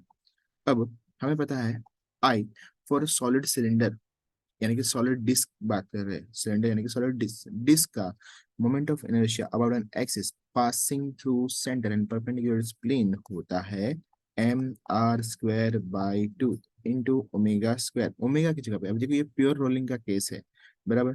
Pure rolling का केस है तो मैं इसको बोल सकता हूँ क्योंकि वो रोल कर रहा है ना, तो प्योर रोलिंग में हम लोग लिख सकते हैं v is equals to R omega, और ओमेगा की जगह पे हम लिख सकते हैं v बाय आर। यहाँ पे कैपिटल आर ले लेता हूँ, तो ओमेगा की जगह पे आ जाएगा v by R the whole square. ये आर कैंसिल, बचेगा क्या, 1/4 एम वी स्क्वायर मिल गया। ये हमें मिल गया इक्वेशन नंबर 1। अब क्या करने का सर, यहाँ पे ये हो गया 1/4 mv स्क्वायर। अब सॉलिड सिलेंडर जो है वो एक हाइट से नीचे आ रहा है, और उसका हाइट जो है वो h है। ये काइनेटिक एनर्जी रोटेशन, बराबर। तो मैं बोल सकता हूँ mgh, जो पार्टिकल नीचे आ रहा है उसका काइनेटिक एनर्जी पोटेंशियल एनर्जी कितना होगा, mgh होगा। कितना होगा सर, वो रोलिंग मोशन परफॉर्म कर रहा है इसलिए उसका वेलोसिटी होगा हाफ mv स्क्वायर प्लस, समझ में आ रहा है, तो इसका डायरेक्ट एक फॉर्मूला हमने लिखा है half mv square in the bracket 1 + k² by r square, बराबर। और जो k बाय आर होता है फॉर अ डिस्क, कितना हो जाएगा, moment of inertia of a disk का जो प्रीफिक्स होता है यानी कि हाफ mr स्क्वायर, तो k बाय आर की जगह पे 1/2 आ जाएगा। कितना आ जाएगा, 1/2 prefix of moment of inertia, बराबर। तो यहाँ पे आ जाएगा mgh, कैंसिल हो जाएगा, m m कैंसिल हो जाएगा, तो gh is equal to half. Okay, m को रहने देते हैं ऐसे, फिलहाल कैंसिलेशन नहीं करते हैं। mgh = mv स्क्वायर, और यहाँ पे आ जाएगा 1 + 1/2 विच is nothing but 3/2 which is nothing but 3/4 mv square, बराबर। 3/4 mv स्क्वायर, और ये हो जाएगा 1 mgh। मैं अगर 3 को इस तरफ शिफ्ट कर देता हूँ तो ये हो जाएगा mgh/3 which is equal to 1/4 mv square, और 1/4 mv स्क्वायर हमने यहाँ पे मिला है। ये हमें क्यों करना पड़ा सर, क्योंकि क्वेश्चन में काइनेटिक एनर्जी रोटेशन में पूछा था, बट एम वी स्क्वायर के टर्म में वहां पे आंसर नहीं था, एम जी एच के टर्म में आंसर था, इसीलिए हमें ये फाइंड करना पड़ा। तो नाउ सब्स्टिट्यूट हियर, तो ये हो जाएगा 1/4 mv स्क्वायर की जगह पे आ जाएगा mgh/3। So option D is the correct required answer.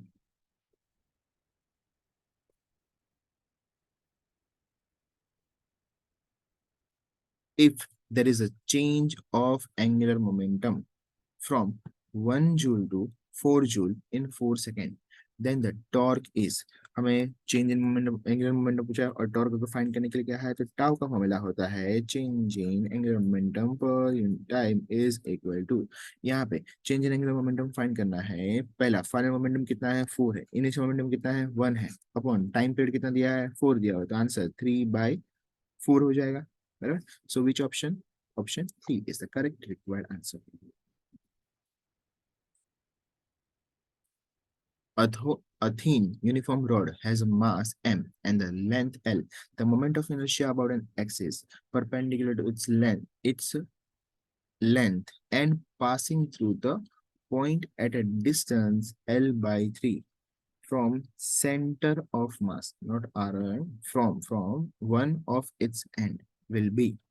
फिर से क्वेश्चन पढ़ता हूँ, अ थीन यूनिफॉर्म रॉड, ठीक है, बना देते हैं एक थीन यूनिफॉर्म रॉड, बराबर। अब ये जो थीन यूनिफॉर्म रॉड है, ठीक है, उसका मास जो है वो है m, उसकी जो लेंथ है वो है l।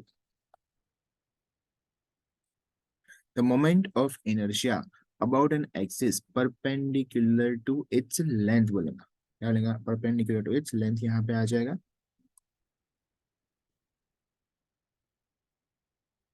moment of inertia about an axis perpendicular to its length and passing through the point at a distance l/3 from one of its and. तो ये जो एंड है, लेट्स से ये वाला जो एंड हम लोग कंसिडर करते हैं, इस एंड से जो पार्टिकल है वो l/3 के डिस्टेंस पे है, वहां पे हमें क्या फाइंड करना है, इसका मोमेंट ऑफ इनर्शिया वहां पे हमें फाइंड करना है, लेट्स से वो है यहाँ पे, बराबर।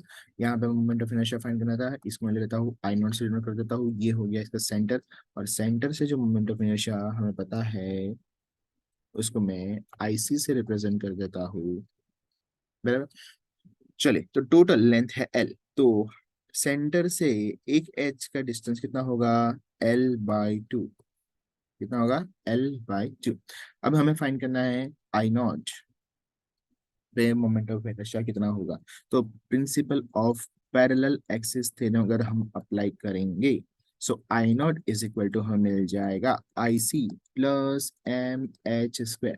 What about H sir, H is the perpendicular distance between to parallel axis, दो पैरेलल एक्सिस के बीच में जो डिस्टेंस होता है वही है हमारा H। अब जरा बताइए मुझे H कितना होगा सर। H जो है ना वो टोटल डिस्टेंस है L/2, उसमें से अगर आप L/3 को माइनस कर दे तो जो आंसर आएगा वही होगा H। तो मैं क्रॉस मल्टीप्लाई कर देता हूँ, 3 - 2 हो जाएगा 1, यानी कि L हो जाएगा, तो L/ यहाँ पे 2 × 3 6 हो जाएगा, तो H कितना मिला मुझे, L/6। सब शुरू कर देते हैं। IC यानी कि moment of inertia about an axis passing through centre of mass and perpendicular to the length होता है ML² / 12 प्लस M, एच की जगह पे आ जाएगा L/6 the whole square, which is equal to ML² जो है वो कॉमन आ जाएगा, बाहर आ जाएगा, और यहाँ पे अंदर बचेगा 1/12 प्लस 1/6 का स्क्वायर यानी कि 36, बराबर हमको बताया 12 × 3 = 36 होता था, तो ये हो जाएगा ML², ऊपर नीचे 3 से मल्टीप्लाई कर देंगे तो 3 + 1 4 हो जाएगा, and 4/36 which is nothing but 4 9 यानी कि ML²/9 is the moment of inertia about an axis passing through a point which is situated at a distance from end of a road is L/3.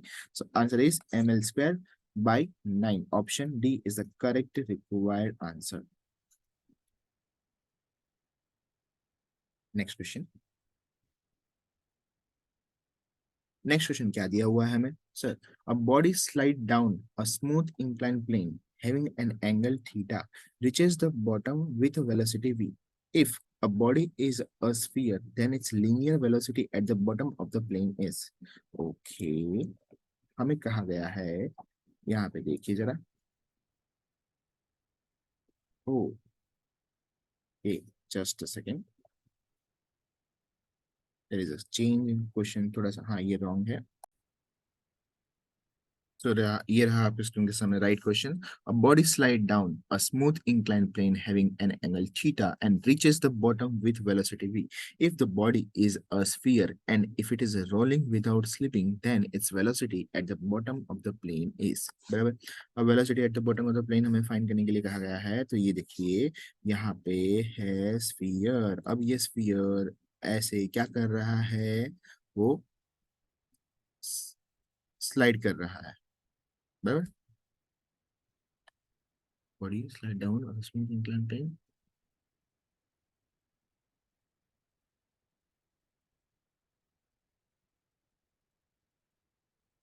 So ये ऐसा आ रहा है, बराबर। And angle कितना है, theta है। लास्ट में ये यहाँ पे पहुंचता है ऐसा।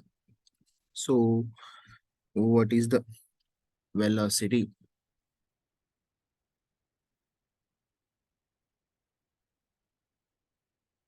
बाद में उन्होंने बोला है पहले स्लाइड कर रहा है फिर रोलिंग, यानी कि ये जो स्लाइड है, know the body is okay, इसमें भी थोड़ा सा करेक्शन रहेगा,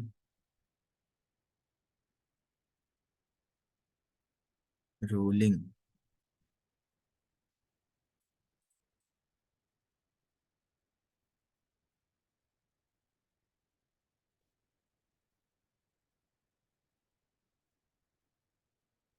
Body is rolling on a smooth inclined plane having an angle theta and reaches the bottom with velocity v. If a body is a sphere and if it is rolling without slipping, then its velocity at the bottom of the plane is. Now it is correct.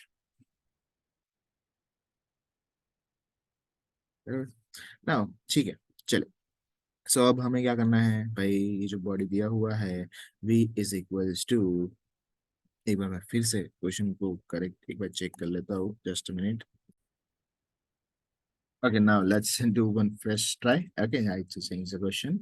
A body roll down a smooth inclined plane having an angle theta and reaches the bottom with the velocity v. बराबर. चलिए, तो उन्होंने कहा है कि body है जो role कर रही है एंड वो सरफेस पे पहुंच रही है, तब उसका वेलोसिटी कितना है? v है. कितना है? v. Now, if the body of the sphere and if a body is a sphere and if it is a rolling without slipping, यानी कि प्योर रोटेशनल मोशन की बात, रोलिंग मोशन की बात की है, then velocity at the bottom of the plane is, velocity at the bottom हमें find करने के लिए कहा गया है. बराबर. वेलोसिटी कैसे फाइंड करेंगे? तो देखिए, हमारा रोलिंग का जो फॉर्मूला होता है v इज इक्वल टू होता है, प्योर रोलिंग का होता है v is equals to under root of v rolling to m2gh by 1 plus k by r the whole square. और हमें पता है कि ये कौन से मोशन की बात कर रहे हैं? Rolling motion. और ये कौन से बॉडी की बात कर रहे हैं सर? स्पीयर की बात कर रहे हैं. बराबर. अब जो स्पीयर होता है, सिर्फ स्पीयर बोला है, तो हमें कौन सा स्पीयर लेने का? सॉलिड स्पीयर लेने का. अगर सॉलिड स्पीयर की बात कर रहे हैं तो सॉलिड स्पीयर के लिए हमें k बाय आर ढूंढना है. तो k by are for solid sphere होता है 2gh/1 प्लस, और देखो ऑप्शन में अगर आप देखते हो तो ये देखो उन्होंने वेलोसिटी दी हुई है. ये उन्होंने वेलोसिटी दी है लीनियर वेलोसिटी. कौन सी? लीनियर वेलोसिटी, ये वाली वेलोसिटी. बराबर. जो कि है v. तो लीनियर वेलोसिटी v कितनी होगी? अंडर रूट ऑफ 2gh के बराबर. सर कैसे आएगी? फर्स्ट काइनेमेटिक इक्वेशन यूज की तो v is equal to u plus a t आ जाएगा. बराबर. Now v is equal to u plus a t आ जाएगा. सॉरी, हाँ बराबर, v is equal to u plus a t आ जाएगा. तो वहां से हम सब्स्टिट्यूट कर सकते हैं. यहाँ पे v की जगह पे v एज इट इज रहेगा. u जो है वो v square is equal to u square plus two a s, sorry not this one. v square is equal to u square plus two a s. तो v square as it is, u की जगह पे zero आ जाएगा and to, a की जगह पे g आ जाएगा, s की जगह पे h आ जाएगा, taking square root on both side. तो ये हो जाएगा v is equal to under root of 2gh आ जाएगा. बराबर ना. सो यहाँ पे मैं लिख सकता हूँ सीधा सीधा अंडर रूट ऑफ 2gh जो ऊपर है उसकी जगह पे मैं v लिख देता हूँ, क्योंकि ऑप्शन में v के टर्म में दिया हुआ है. और नीचे under root of 1 plus k by r the whole square, यानी कि prefix of moment of inertia of a solid sphere कितना होता है? I is equals to 2/5 mr square if the radius is r and the mass is m. सो यहाँ पे कितना आ जाएगा? 2/5 आ जाएगा. 2/5 को क्रॉस मल्टीप्लाई करोगे तो ये हो जाएगा v अपॉन, यहाँ पे लिखने को नहीं होगा बाजू में लिख देता हूँ, v rolling is equal to v upon under root of 5 plus 2 7 हो जाएगा, तो 7/5 हो जाएगा. तो ये हो जाएगा under root of 5/7v. So this is our final required answer. So option C is the correct required answer. चलो options देख लेते हैं. Yes. So there is a correction in the question. हो गया है. Now let's move toward the next question. The ratio of of radius of gyration of a ring to a disc, both circular, of same radius and mass about tangential axis perpendicular to the split, about tangential axis and perpendicular to split. Let's say ये रहा आपका ring, और ये ring let's say बना दिया थोड़ा सा shape में. बराबर. ये बन गया रिंग. अब रिंग का जो रेडियस होने और ये बन गया disc.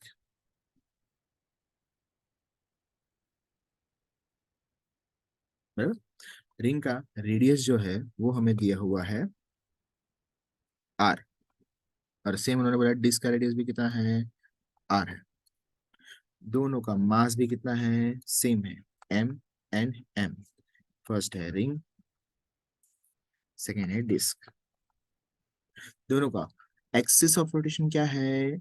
Along the tangent and which is perpendicular to the plane. तो ये वाला रहा एक्सिस ऑफ रोटेशन. यहाँ पे भी सेम ये वाला एक्सिस ऑफ रोटेशन. बराबर. नाउ ये हो गया I r for ring, I d for disk. हमें क्या फाइंड करने को बोला है, दोनों का रेशियो फाइंड करना है मोमेंट ऑफ इनर्शिया का। ठीक है, moment of inertia of a ring about an tangent which is perpendicular to the plane is equal to I r is equal to, पहले आज ऐसे सीधा सीधा अगर याद आता है तो ऊपर वाले पे पी पी अप्लाई करना है, तो क्या हो जाएगा 2 mr स्क्वायर, और यहाँ पे आई ऑफ दिस ऊपर वाले पे पी पी अप्लाई करना है, यानी क्या आ जाएगा 3/2 mr स्क्वायर, बराबर। तो अब हमें इसका रेशियो लेना है, सो आई, सर रेशियो यानी कि किसका, रेडियस ऑफ गायरेशन का रेशियो चाहिए। तो पहले इसको रेडियस ऑफ गायरेशन में कन्वर्ट कर दो, तो ये हो जाएगा m k square is equal to 2 mr square, ये और ये कैंसिल हो जाएगा, तो ये बचेगा k square is equal to 2r square, लिख दो इसको, बराबर।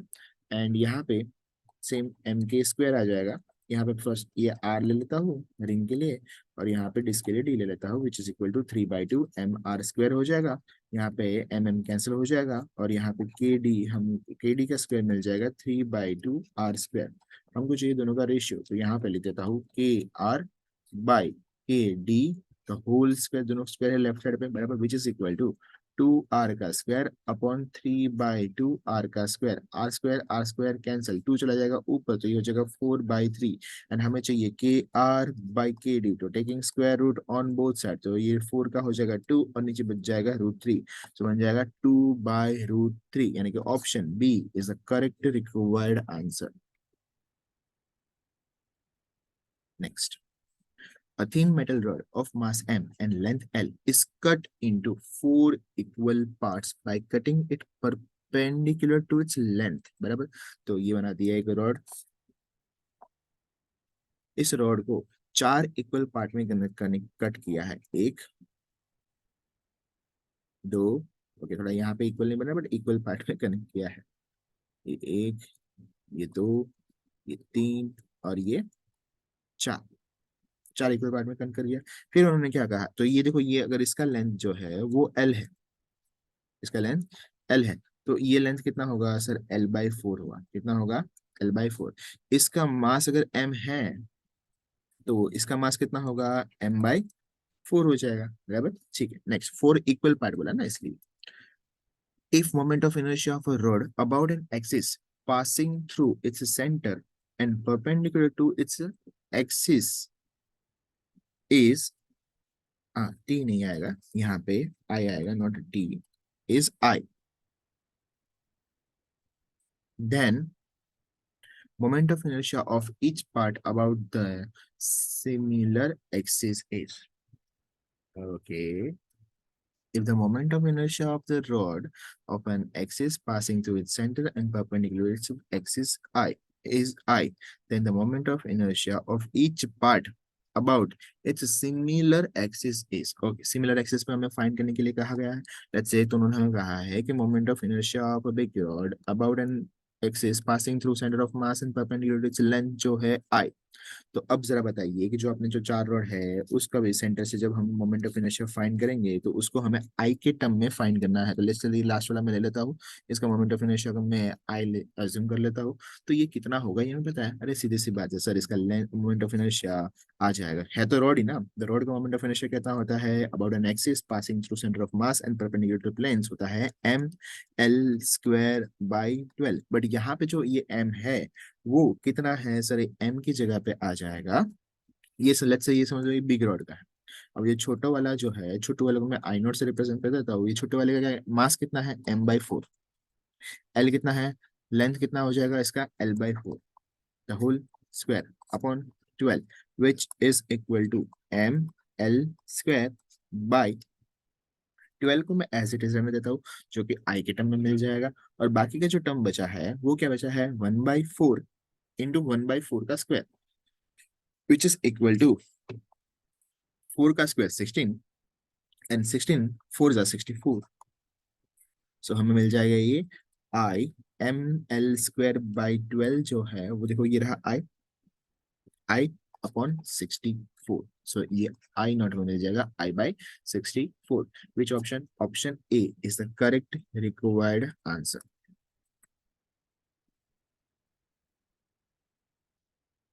और सैटेलाइट, ओके, ग्रेविटेशन का है ये,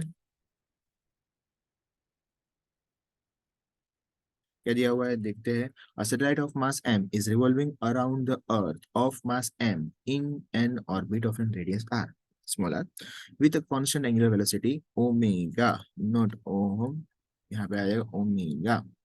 the angular momentum of the satellite is, angular momentum हमें फाइंड करने के लिए कहा है। एंगुलर मोमेंटम का हमको फॉर्मूला पता है, एल इज इक्वल टू क्या होता है, एम वी आर होता है। यहाँ पे वी यानी कि ऑर्बिटल वेलोसिटी, ऑर्बिटल वेलोसिटी यानी कि critical velocity, critical velocity of the planet होता है G M by that orbit यानी कि आर। तो ये जगह अभी यहाँ पे ऑप्शन जो हमें दिया हुआ है उसके अंदर कुछ ऐसा कॉम्बिनेशन दिया हुआ है कि नीचे आर है ही नहीं। तो उस आर को अगर मैं बाहर वाला आर है उसको अंदर लेता हूँ तो वो हो जाएगा आर स्क्वायर, एक और आर कैंसिल हो जाएगा तो ये बचेगा m into G M r the whole raise to 1/2। Which option, option C is the correct required answer. Let's move to the next question. A constant torque of 200 Newton turns flywheels, okay, which is at rest. पहले क्या था, rest पे था, about an axis through its center and perpendicular to its plane. If its moment of inertia is 50 kg meter square, then in 4 seconds, what will he change in its angular momentum? Change in angular momentum हमें find करने के लिए कहा गया है।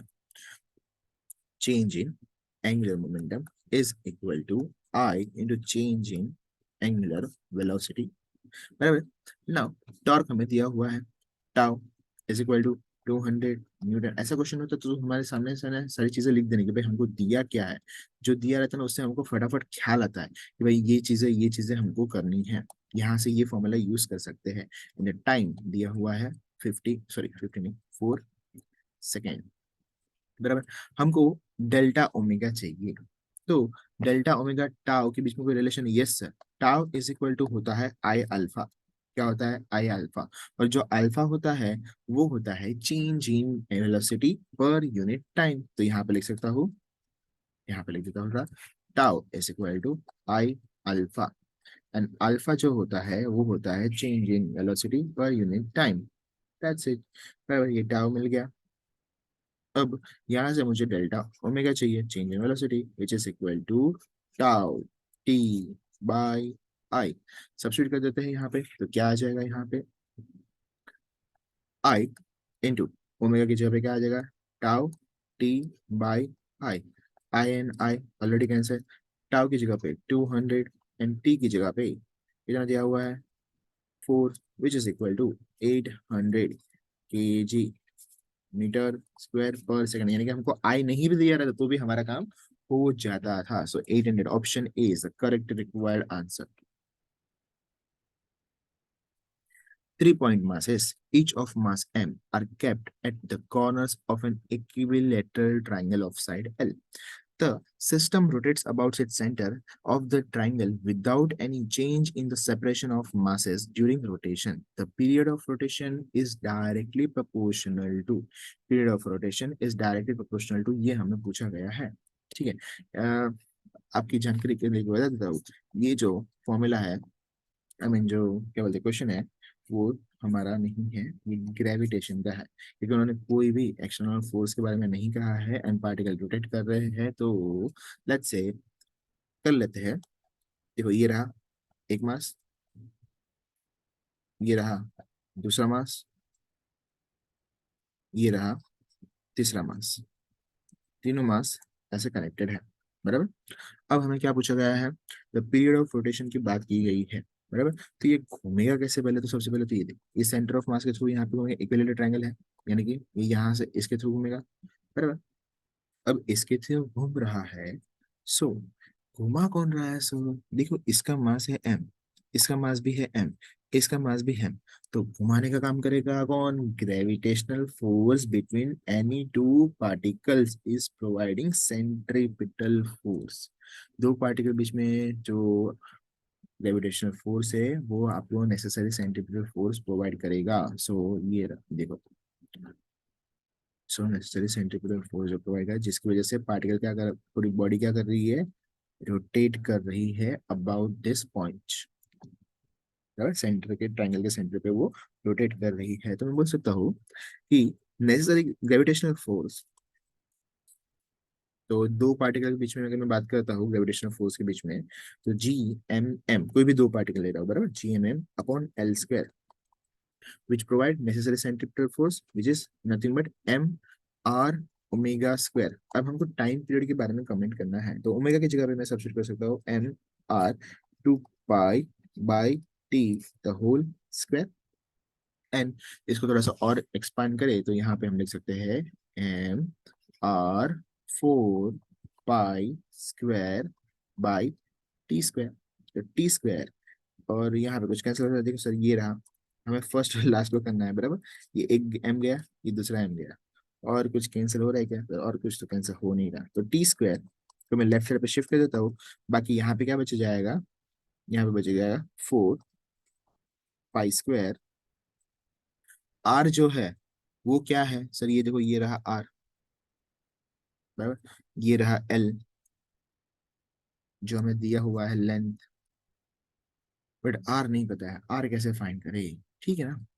अगर ये equilateral triangle है तो टोटल एंगल कितना होगा 60, और इसका हाफ एंगल कितना होगा 30 बराबर। हाफ एंगल 30 होगा। अब इस 30 को कैसे फाइंड करें, तो यहाँ पे देखिए मैं इस तरह से एक परपेंडिकुलर ड्रॉप करता हूँ। ये है मेरा आर, तो ये यहाँ से लेके यहाँ तक ये है एल बाई टू, इधर से इधर तक। तो मैं यहाँ पे कॉस थीटा यानी कि कॉस 30 अप्लाई करूँ तो एडजेसेंट यानी कि l by two upon hypotenuse यानी कि r, so r is equal to मुझे मिल जाएगा l by two upon cos 30 कितना होता है, कॉस 30 होता है √3/2। ये टू कैंसिल, तो आंसर क्या मिला L/√3। ये हमें मिल गया आर। आर की जगह पे सब्स्टिट्यूट करते हैं L/√3, तो यहाँ पे आ जाएगा आर की जगह पे L/√3 अपॉन उस तरफ से जो एल स्क्वायर है वो चला जाएगा ऊपर और जीएम जो है वो आ जाएगा नीचे, विच इज इक्वल टू। अब देखो हमको सीधा सीधा कमेंट किसका, आर के बारे में कमेंट करना है, तो मैं बाकी सबको ना लिखते हुए सिर्फ एल पे फोकस करता हूँ। तो एल पे अगर मैं फोकस करूँ तो देखो ये एल स्क्वायर और ये एल मिलके एल क्यूब हो जाएगा। सो मैं बोलूँ कि t square is directly proportional to l cube, therefore we can say that t is directly proportional to L raised to 3/2। और कैपलर्स लॉ भी हमें यही कहता है कि t square is direct proportional to r cube, यानी कि t is direct proportional to r raise to 3/2। So Kepler's law याद रहता है तो यहाँ पे डायरेक्ट हम लोग आंसर लिख सकते थे, बट अगर वैसे हमने कंडीशन दिया हुआ है तो उस कंडीशन के हिसाब से भी हमें वही आंसर मिल रहा है। So option B is the correct required answer. Next question हमें क्या दिया हुआ है, from a disc of mass m and radius r, the circular hole of a diameter r is cut whose ring passes through the center. The moment of inertia of the remaining part of the disk about perpendicular axis। Repeated question है बराबर, जिसका answer I think 13 mr² by 32 आया था, correct. So option C is the correct required answer. Next question पे चलते हैं। Next question हमको क्या दिया हुआ है, okay this is also repeated question, इसका आंसर हमें पता है, ये आया था। Next question, 3 points masses each of mass m are placed at the corners of an equilateral triangle of side L. The moment of inertia of the system about an axis passing through one of the vertices and parallel to the side joining the other two vertices. Okay, so देखिए अब system हमको कुछ ऐसा दिया है, ये रहा एक पार्टिकल, इक्विलेटरल ट्रायंगल की बात कर रहे हैं वो, दूसरा पार्टिकल,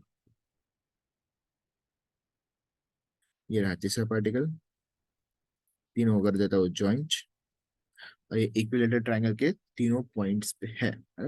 नाउ तीनों का मास क्या है, एम एम एम। फिर अब उन्होंने हमें फाइंड करने के लिए कहा गया है मोमेंट ऑफ इनर्शिया ऐसे पॉइंट पे फाइंड करना है जहां पे जो एक वर्टाइसिस से पास हो रहा है और वो दूसरे दो पॉइंट जो ज्वाइनिंग है उससे पैरेलल है। तो मैं बोलूँ मोमेंट ऑफ इनर्शिया हमें यहाँ पे फाइंड करना है,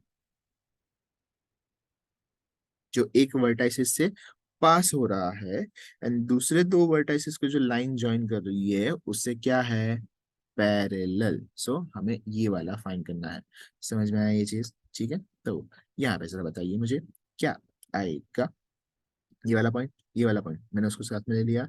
अब हमें जो पार्टिकल एक्सिस पे है, लेट्स से इस डायरेक्शन में रोटेट कर रहा है, जो पार्टिकल एक्सिस पे है आई, उस पार्टिकल का परपेंडिकुलर डिस्टेंस होता है जीरो, जिसकी वजह से moment of inertia of this particle, let's say मैं इसको फर्स्ट पार्टिकल दे देता हूँ, इसको सेकंड पार्टिकल दे देता हूँ और इसको थर्ड पार्टिकल दे देता हूँ। तो आई इज इक्वल टू हमारा हो जाएगा I1 plus I2 plus I3। सो I1 जो है वो तो हो जाएगा जीरो, क्योंकि परपेंडिकुलर डिस्टेंस का कितना है, जीरो, इसलिए वो वाला चला गया। अब बचता है सेकंड वाला पार्ट। सेकंड वाला पार्ट के अगर ध्यान दो तो वहां पे उन्होंने हमें दिया हुआ है जो पार्टिकल है वो कितने डिस्टेंस पे है। सो देखो, ये रहा एल, ये रहा एल, ये रहा एल, तो यहाँ से लेके यहाँ तक एल डिस्टेंस पे है, बराबर। तो यहाँ पे क्या आ जाएगा, ओ सर, ये हो जाएगा ML² प्लस ML², ये हो जाएगा 2ML²। देखो ऑप्शन में है क्या, अरे सर ये तो ऑप्शन में है ही नहीं। अरे तो यहीं पे तो गलती, गलती कहाँ पे गलती की सर? जो ये तुमने एल लिया ना, वो एल नहीं है। मोमेंट ऑफ इनर्शिया का फॉर्मूला क्या होता है, मास इनटू परपेंडिकुलर डिस्टेंस का स्क्वायर। क्या होता है, मास इनटू परपेंडिकुलर डिस्टेंस का square. What is a perpendicular distance from the axis of rotation for the mass two, ये है ये है उसका परपेंडिकुलर डिस्टेंस यहाँ पे, ये है इसका परपेंडिकुलर डिस्टेंस। समझ में आया क्या?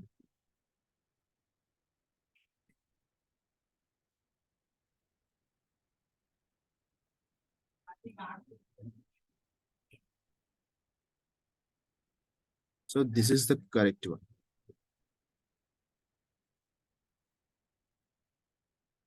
ठीक है। अब बाकी और दूसरी चीज एक की है, ध्यान में रखनी है। इक्विलेटरल ट्रायंगल है, दोनों पैरेलल है, तो ये वाला साइड एंड ये वाला दोनों इक्वल ही होगा। तो यहाँ पे मैंने ट्रायंगल जो मेरा इक्विलेटरल बराबर से नहीं बना, इसलिए यहाँ पे सेम नहीं दिख रहा। यानी कि तुम एक का मोमेंट ऑफ इनर्शिया फाइंड कर लोगे ना, दूसरे का भी सेम ही होगा। तो इसको बोलो मैं आई प्लस आई हो जाएगा, which is nothing but 2I हो जाएगा। आई नॉट ले लेता हूँ, आई नॉट, 2I नॉट हो जाएगा। ये मेरा हो जाएगा आंसर। अब परपेंडिकुलर डिस्टेंस फाइंड करना है, बात खत्म। इसका लेंथ L है, ये परपेंडिकुलर डिस्टेंस फाइंड करना है। हाँ, कैसे फाइंड कर सकते हैं, ये वाला डिस्टेंस चाहिए, उस डिस्टेंस को मैं नाम देता हूँ x। अब जरा देखिए, ये देखिए, इधर से इधर, फिर इधर से इधर और फिर इधर से इधर, क्या बन रहा है, ये z बन रहा है। Yes sir. और इक्विलेटरल ट्रायंगल है तो ये एंगल जो होगा वो होगा 60 डिग्री। तो ये z बन रहा है तो ये भी एंगल कौन सा होगा, 60 डिग्री। हमको x चाहिए तो मैं क्या करता हूँ, साइन थीटा फाइंड कर लेता हूँ। और डायरेक्ट अगर पता हो तो आपको पता है 60 डिग्री के सामने वाला जो एंगल होता है वो होता है L sin 60। और नहीं पता चलता तो देखो ऐसा, sin 60 है, अपोजिट एंगल है, तो साइन थीटा का फॉर्मूला क्या होता है, sin 60 is equal to opposite यानी कि x अपॉन हाइपोटेनस यानी कि L। तो ये x इज इक्वल टू क्या मिल जाएगा, L sin 60। चलिए एल को as it is, sin 60 is nothing but √3/2। So x is equal to आपको क्या मिल रहा है, √3/2। चलिए मोमेंट ऑफ इनर्शिया फाइंड करते हैं, तो 2 × मास m r², r की जगह पे क्या आ जाएगा, x का स्क्वायर। सो एक्स स्क्वायर हमें क्या दिया हुआ है, 2m √3/2 l the whole square which is nothing but 2m square करेंगे तो ये √3 का 3 रूट हट जाएगा, यहाँ पे L² आ जाएगा और नीचे आ जाएगा 4। सो आंसर हमें मिल जाएगा, ये टू यहाँ से कैंसिलेशन हो जाएगा, तो ये मिल जाएगा 3/2 ML²। So this is our final required answer, option C is the correct required answer. देखिए कभी भी मोमेंट ऑफ इनर्शिया फाइंड करने के लिए कहा गया हो और ऐसा सिस्टम दिया हुआ हो, भले ही तुम्हें एक पॉइंट स्ट्राइक हो जाएगा, अगर हमेशा रखना कोई भी क्वेश्चन में हमें एक पॉइंट स्ट्राइक हो जाता है ना, फिर हम है ना दूसरा पॉइंट के बारे में कभी सोचते ही नहीं है। अगर यहाँ पे दूसरे पॉइंट के बारे में सोचते नहीं थे तो हमें आंसर मिल रहा था कुछ और, जो कि ऑप्शन में मैच नहीं कर रहा था। समझ में आया? सेकंड पॉइंट सोचना है कि भाई मोमेंट ऑफ इनर्शिया है, मोमेंट ऑफ इनर्शिया का फॉर्मूला होता है mr², बट r जो है वो है perpendicular distance from the axis of rotation, not any distance. therefore answer is C. A rope is wounded around a solid cylinder of mass 1 kg and radius 0.4 नहीं 0.4. What is the angular acceleration of a cylinder if the rope is pulled with a force of 25 Newton? Very easy question. देखिए ये बना दिया मैंने एक cylinder.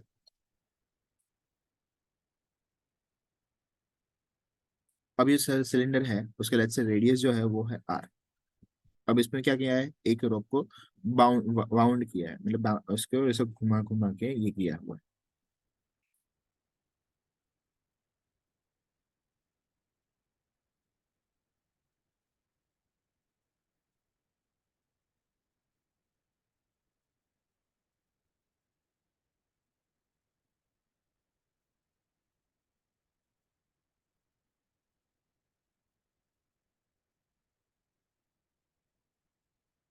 बराबर. देखो रोप घूमती जा रही है और फिर यहाँ पे ये मैंने उसका एंड रख दिया. इस पे हम लोग फोर्स लगा रहे हैं जो कि है एफ, और वो कितना है 25 न्यूटन का लगाने वाले हैं. इस बॉडी का यानी कि सिलेंडर का जो मास है वो है 1 kg, एंड इसका जो रेडियस है वो हमें दिया हुआ है 0.4 मीटर. बराबर. अब हमें क्या फाइंड करने को कहा गया है, if the rope is pulled with an force of 25 newton. 25 Newton.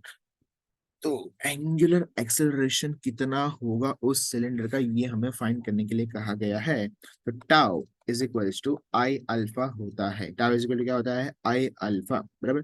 अब अल्फा हमें चाहिए तो alpha is equal to tau by I हो जाएगा.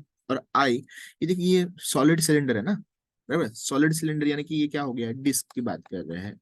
और डिस्क का मोमेंट ऑफ इनर्शिया होता है I is equal to m are square by two. तो यहाँ पे कितना आ जाएगा, टाउ की जगह पे टाउ, टॉर्क, टॉर्क की जगह में मैं लिखता हूँ फोर्स इंटू परपेंडिकुलर डिस्टेंस, यानी कि परपेंडिकुलर डिस्टेंस कितना होगा, आर होगा.